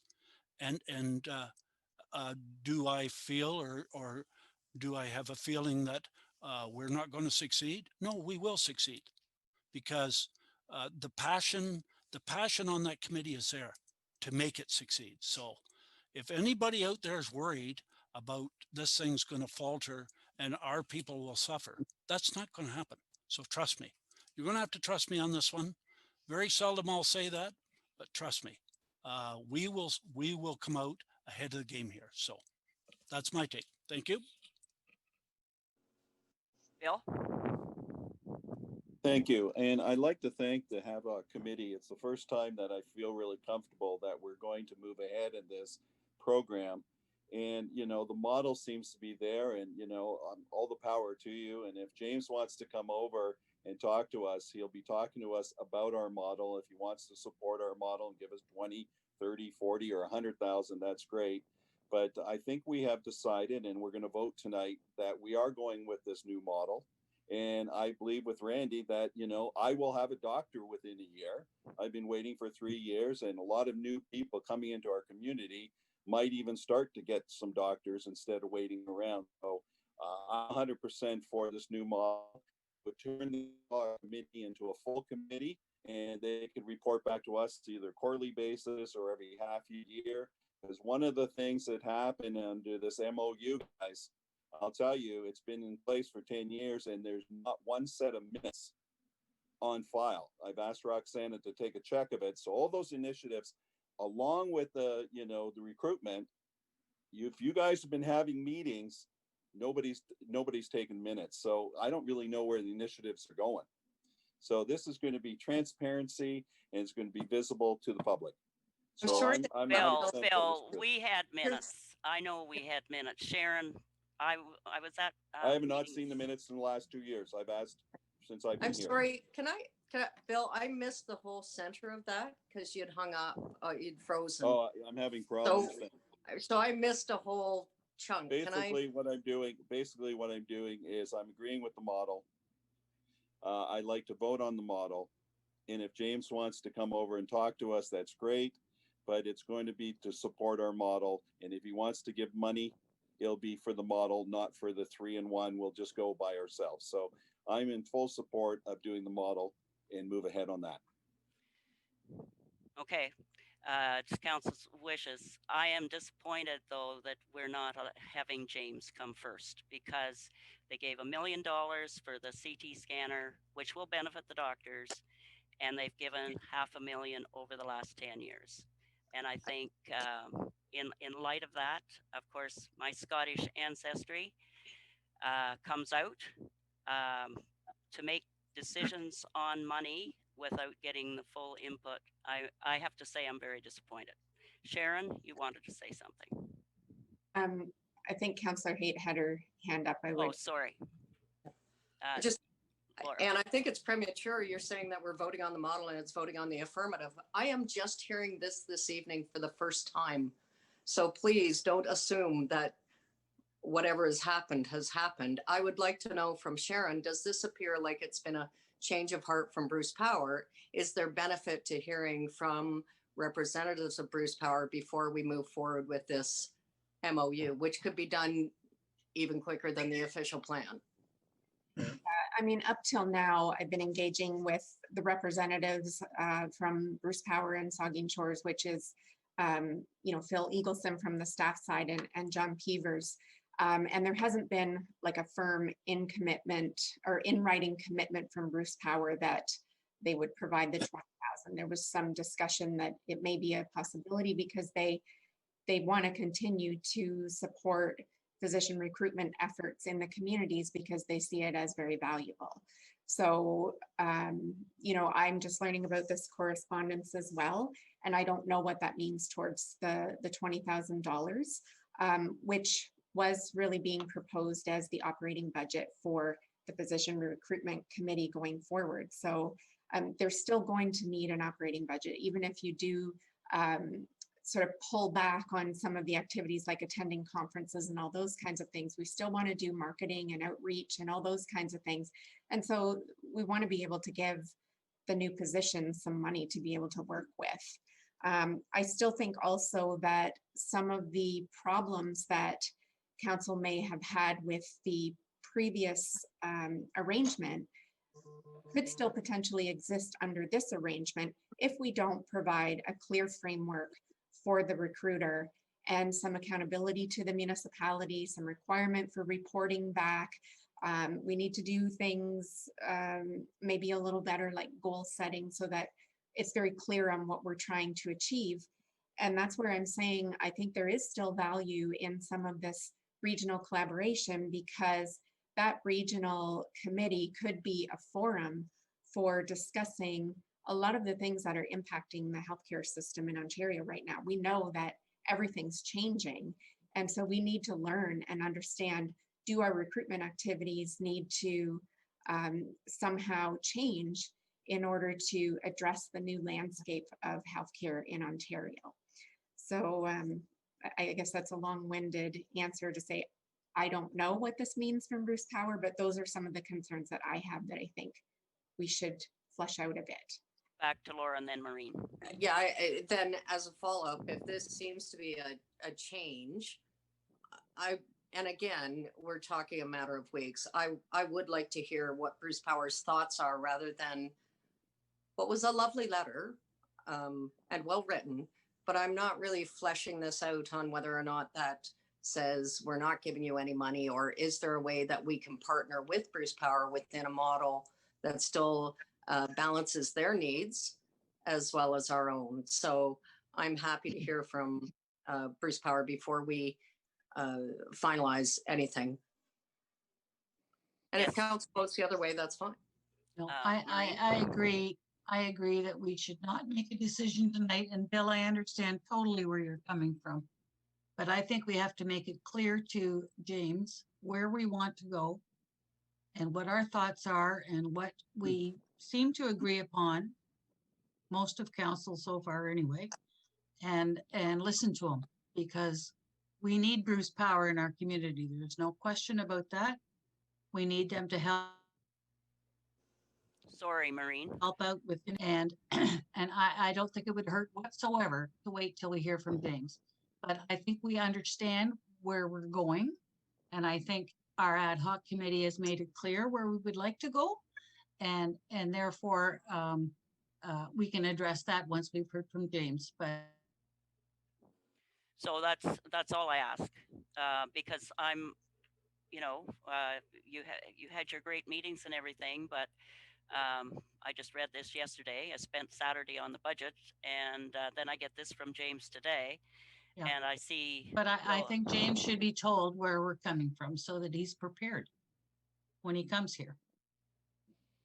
Okay, that's fine. No doubt he'll want to know. Yeah. Jerry.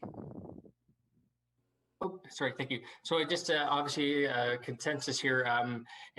So this is just, I think, again, an example of how from the physician's perspective, they are supportive of any approach, but certainly going back to earlier comments during the committee that we heard why the physicians were attending recruitment meetings, is because non-physicians were making decisions to try to tell doctors what would work best for them. And this is another example of that.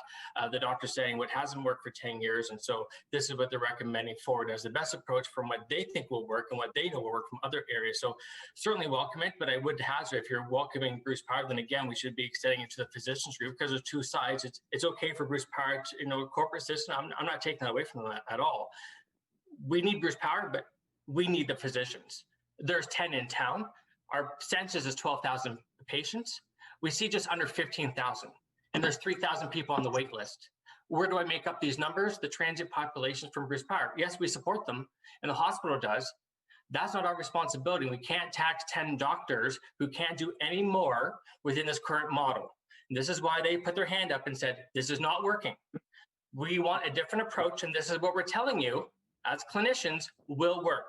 Not non-clinicians telling us what will work. So I offer that to you again, Your Worship, from those people who were at the meeting with the ad hoc saying what will work from other models and why we're in this situation, because we have 12,000 people in the census.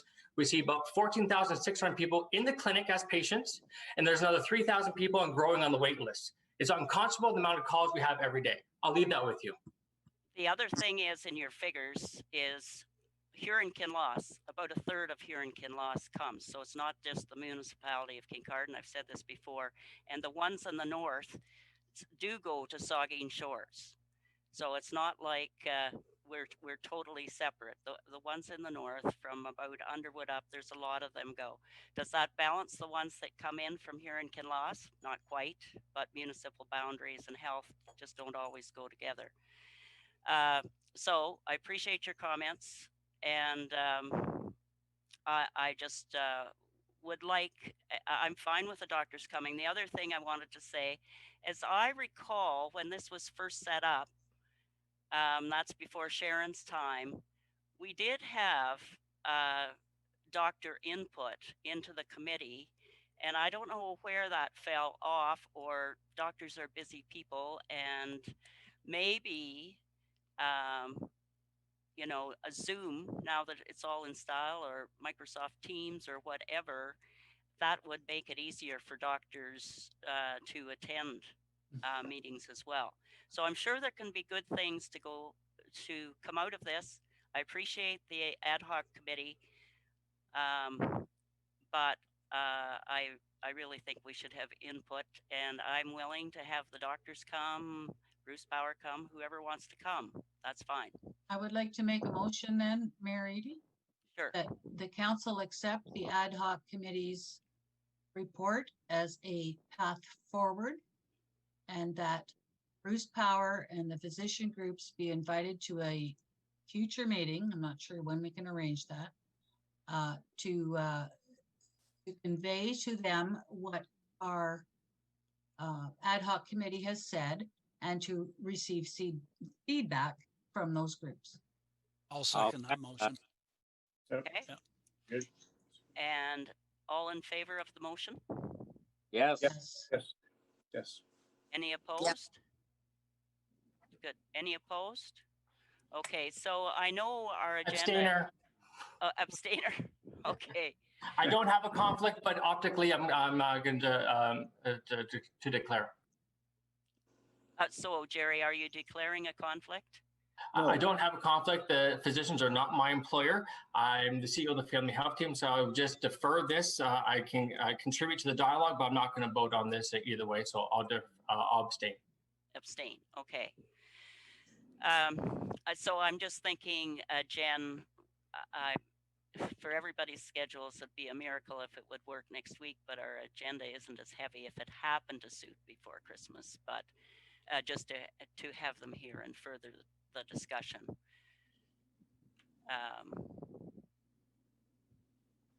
Be a healthcare night. Yeah, it'd be nice if next week, if we could, but yeah. Yeah, I don't know. We can try. We can just try and see what happens. Otherwise, it'll have to be sometime in January. I'd like it to be as soon as possible.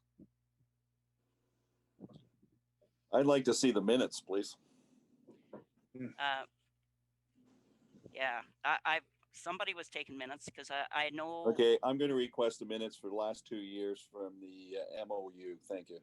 Oh, okay. Well, I remember Murray taking minutes, and the CAO of Saugeen Shores taking minutes. So I'm not a pro in that. Not my detail for meetings. Well, they're supposed to be published too. So I'll be requesting the request next week. Thanks. Okay.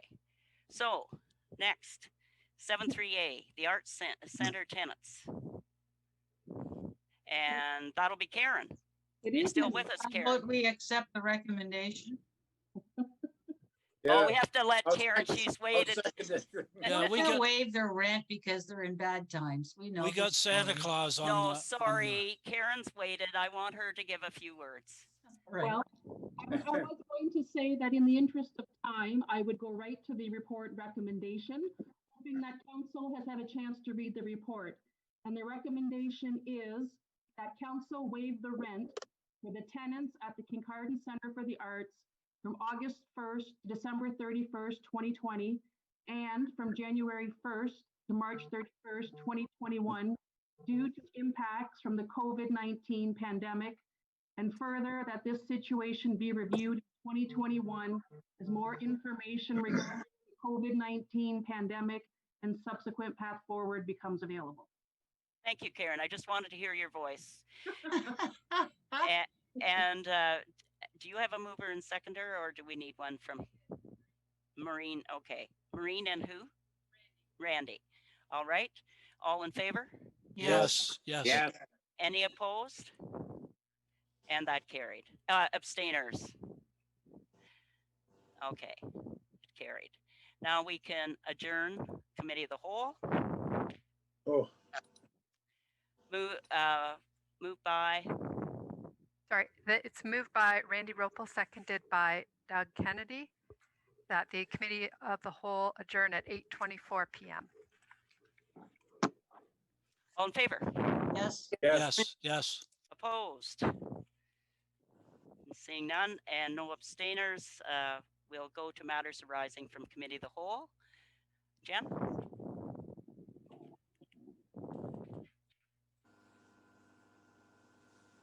Okay, so this is moved by Laura Haight, seconded by Doug Kennedy, that the part lot control exemption part of lot 5, Plan 3M 220 being parts 1 to 11 of reference Plan 3R 10398 bylaw be deemed to be read a first, second, and third time and finally passed as bylaw 2021-73. Any further discussion? All in favor? Yes. Yes. yes. And any opposed? Hearing none, it's carried. And Okay, so moved by Doug Kennedy, seconded by Maureen Couture, that council approve the amended application, appoint an eligible elector to fill a vacancy. right, all in favor? Yes. Yes. Opposed? Abstainers? And it carried. Okay, so the next one is moved by Maureen Couture, seconded by Doug Kennedy, that council approves the request to combine the physician recruitment position with the Kincardine medical manager position as an employee of the Kincardine Medical Clinic. And further, that council will provide an annual contribution of $40,000 to offset the cost of the position. And further, that the healthcare ad hoc committee remain in place and be authorized to develop the physician recruitment program framework and agreement in conjunction with staff for council's consideration. And further, that the Bruce Power and the Kincardine Physicians Groups be invited to a meeting to discuss. So you included in there the memorandum of understanding. That's okay. All right. I would say, I would add to that, Jennifer, that they be invited to discuss the renewal of the MOU for regional healthcare purposes.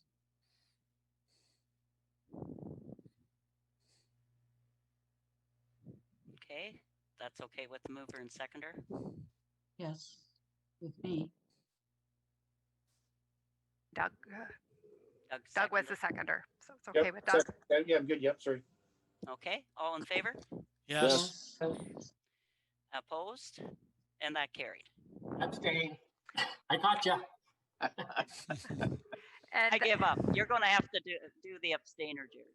okay, and then moved by Jerry Glover, seconded by Bill Stewart, that council waive the rent for the tenants of the Kincardine Centre for the Arts from August 1st to December 31st, 2020, and from January 1st to March 31st, 2021, due to the impacts of the COVID-19 pandemic, and further that the situation will be reviewed in 2021 as more information regarding the COVID-19 pandemic and subsequent path forward becomes available. Okay, all in favor?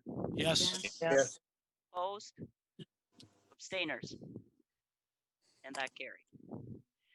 So you have 3 minutes, minutes. until 8:30. Okay, for council general announcements. We'll start here with,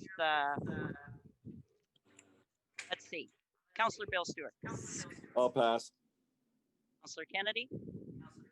Yes, just want to just comment the BIA, what a great job they did in the lights, and a lot of those lights are going to be staying up year round.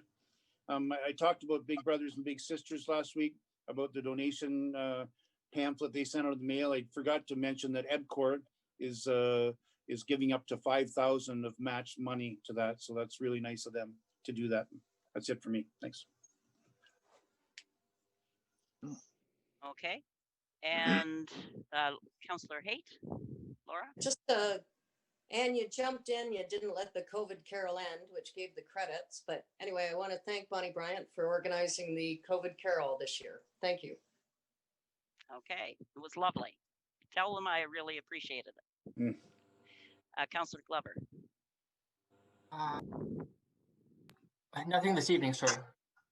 Councillor Tyler? Nothing for me, Ann, thanks. Councillor Couture?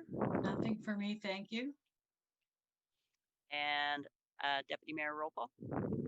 Yeah, good meeting tonight. I think the next meeting, I'm going to bring the first aid kit. All right. I am sorry. OPG sent me a letter this week, and maybe Sharon remembers. Did you get that as well? No. They've made a donation to a charity, and Your I'll have to automatic- report on that before. And Your automatic hour adjournment is up.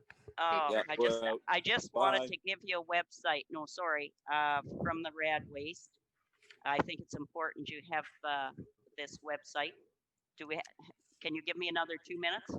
It's up to council. You'll have to extend the automatic hour of adjournment. I'll move it till 8:32. Okay, thanks. Need a seconder, need to vote. All in Yes. Okay, favor? Yes. Jerry. No, Okay, it's all in favor? Yeah. Yes. no, Any opposed? no. Okay, I've heard enough about You're Ann using tonight. up her 2 minutes. Shut up. You're- I know. Gotta get out of here. or I'll have to ask for another motion. So today I was on a call with, it's important, and I was just giving you an opportunity if you want to look at this website, and the public can look as well. So it's open to everybody. It's www.radwastereview, and it's run by Narcan. So it's radwastereview.ca. By the government of Canada. There's good information there. I was going to give more tonight, but we're out of time. So we have our motion. Did I miss anything else? Motion to, the confirmatory bylaw. Okay, so that's moved by Laura Haight, seconded by Doug Kennedy, and that's the confirmatory bylaw for Monday, December the 14th, to be bylaw 2020-175. All in favor? Yes. Yes. Opposed? Abstainers? Carried. And our motion to adjourn. So moved by Randy Ropel, seconded by Doug Kennedy, that this council adjourn at 8:32 p.m. All in favor? Yes. Yes. Opposed? Abstainers? Have a good evening, everyone.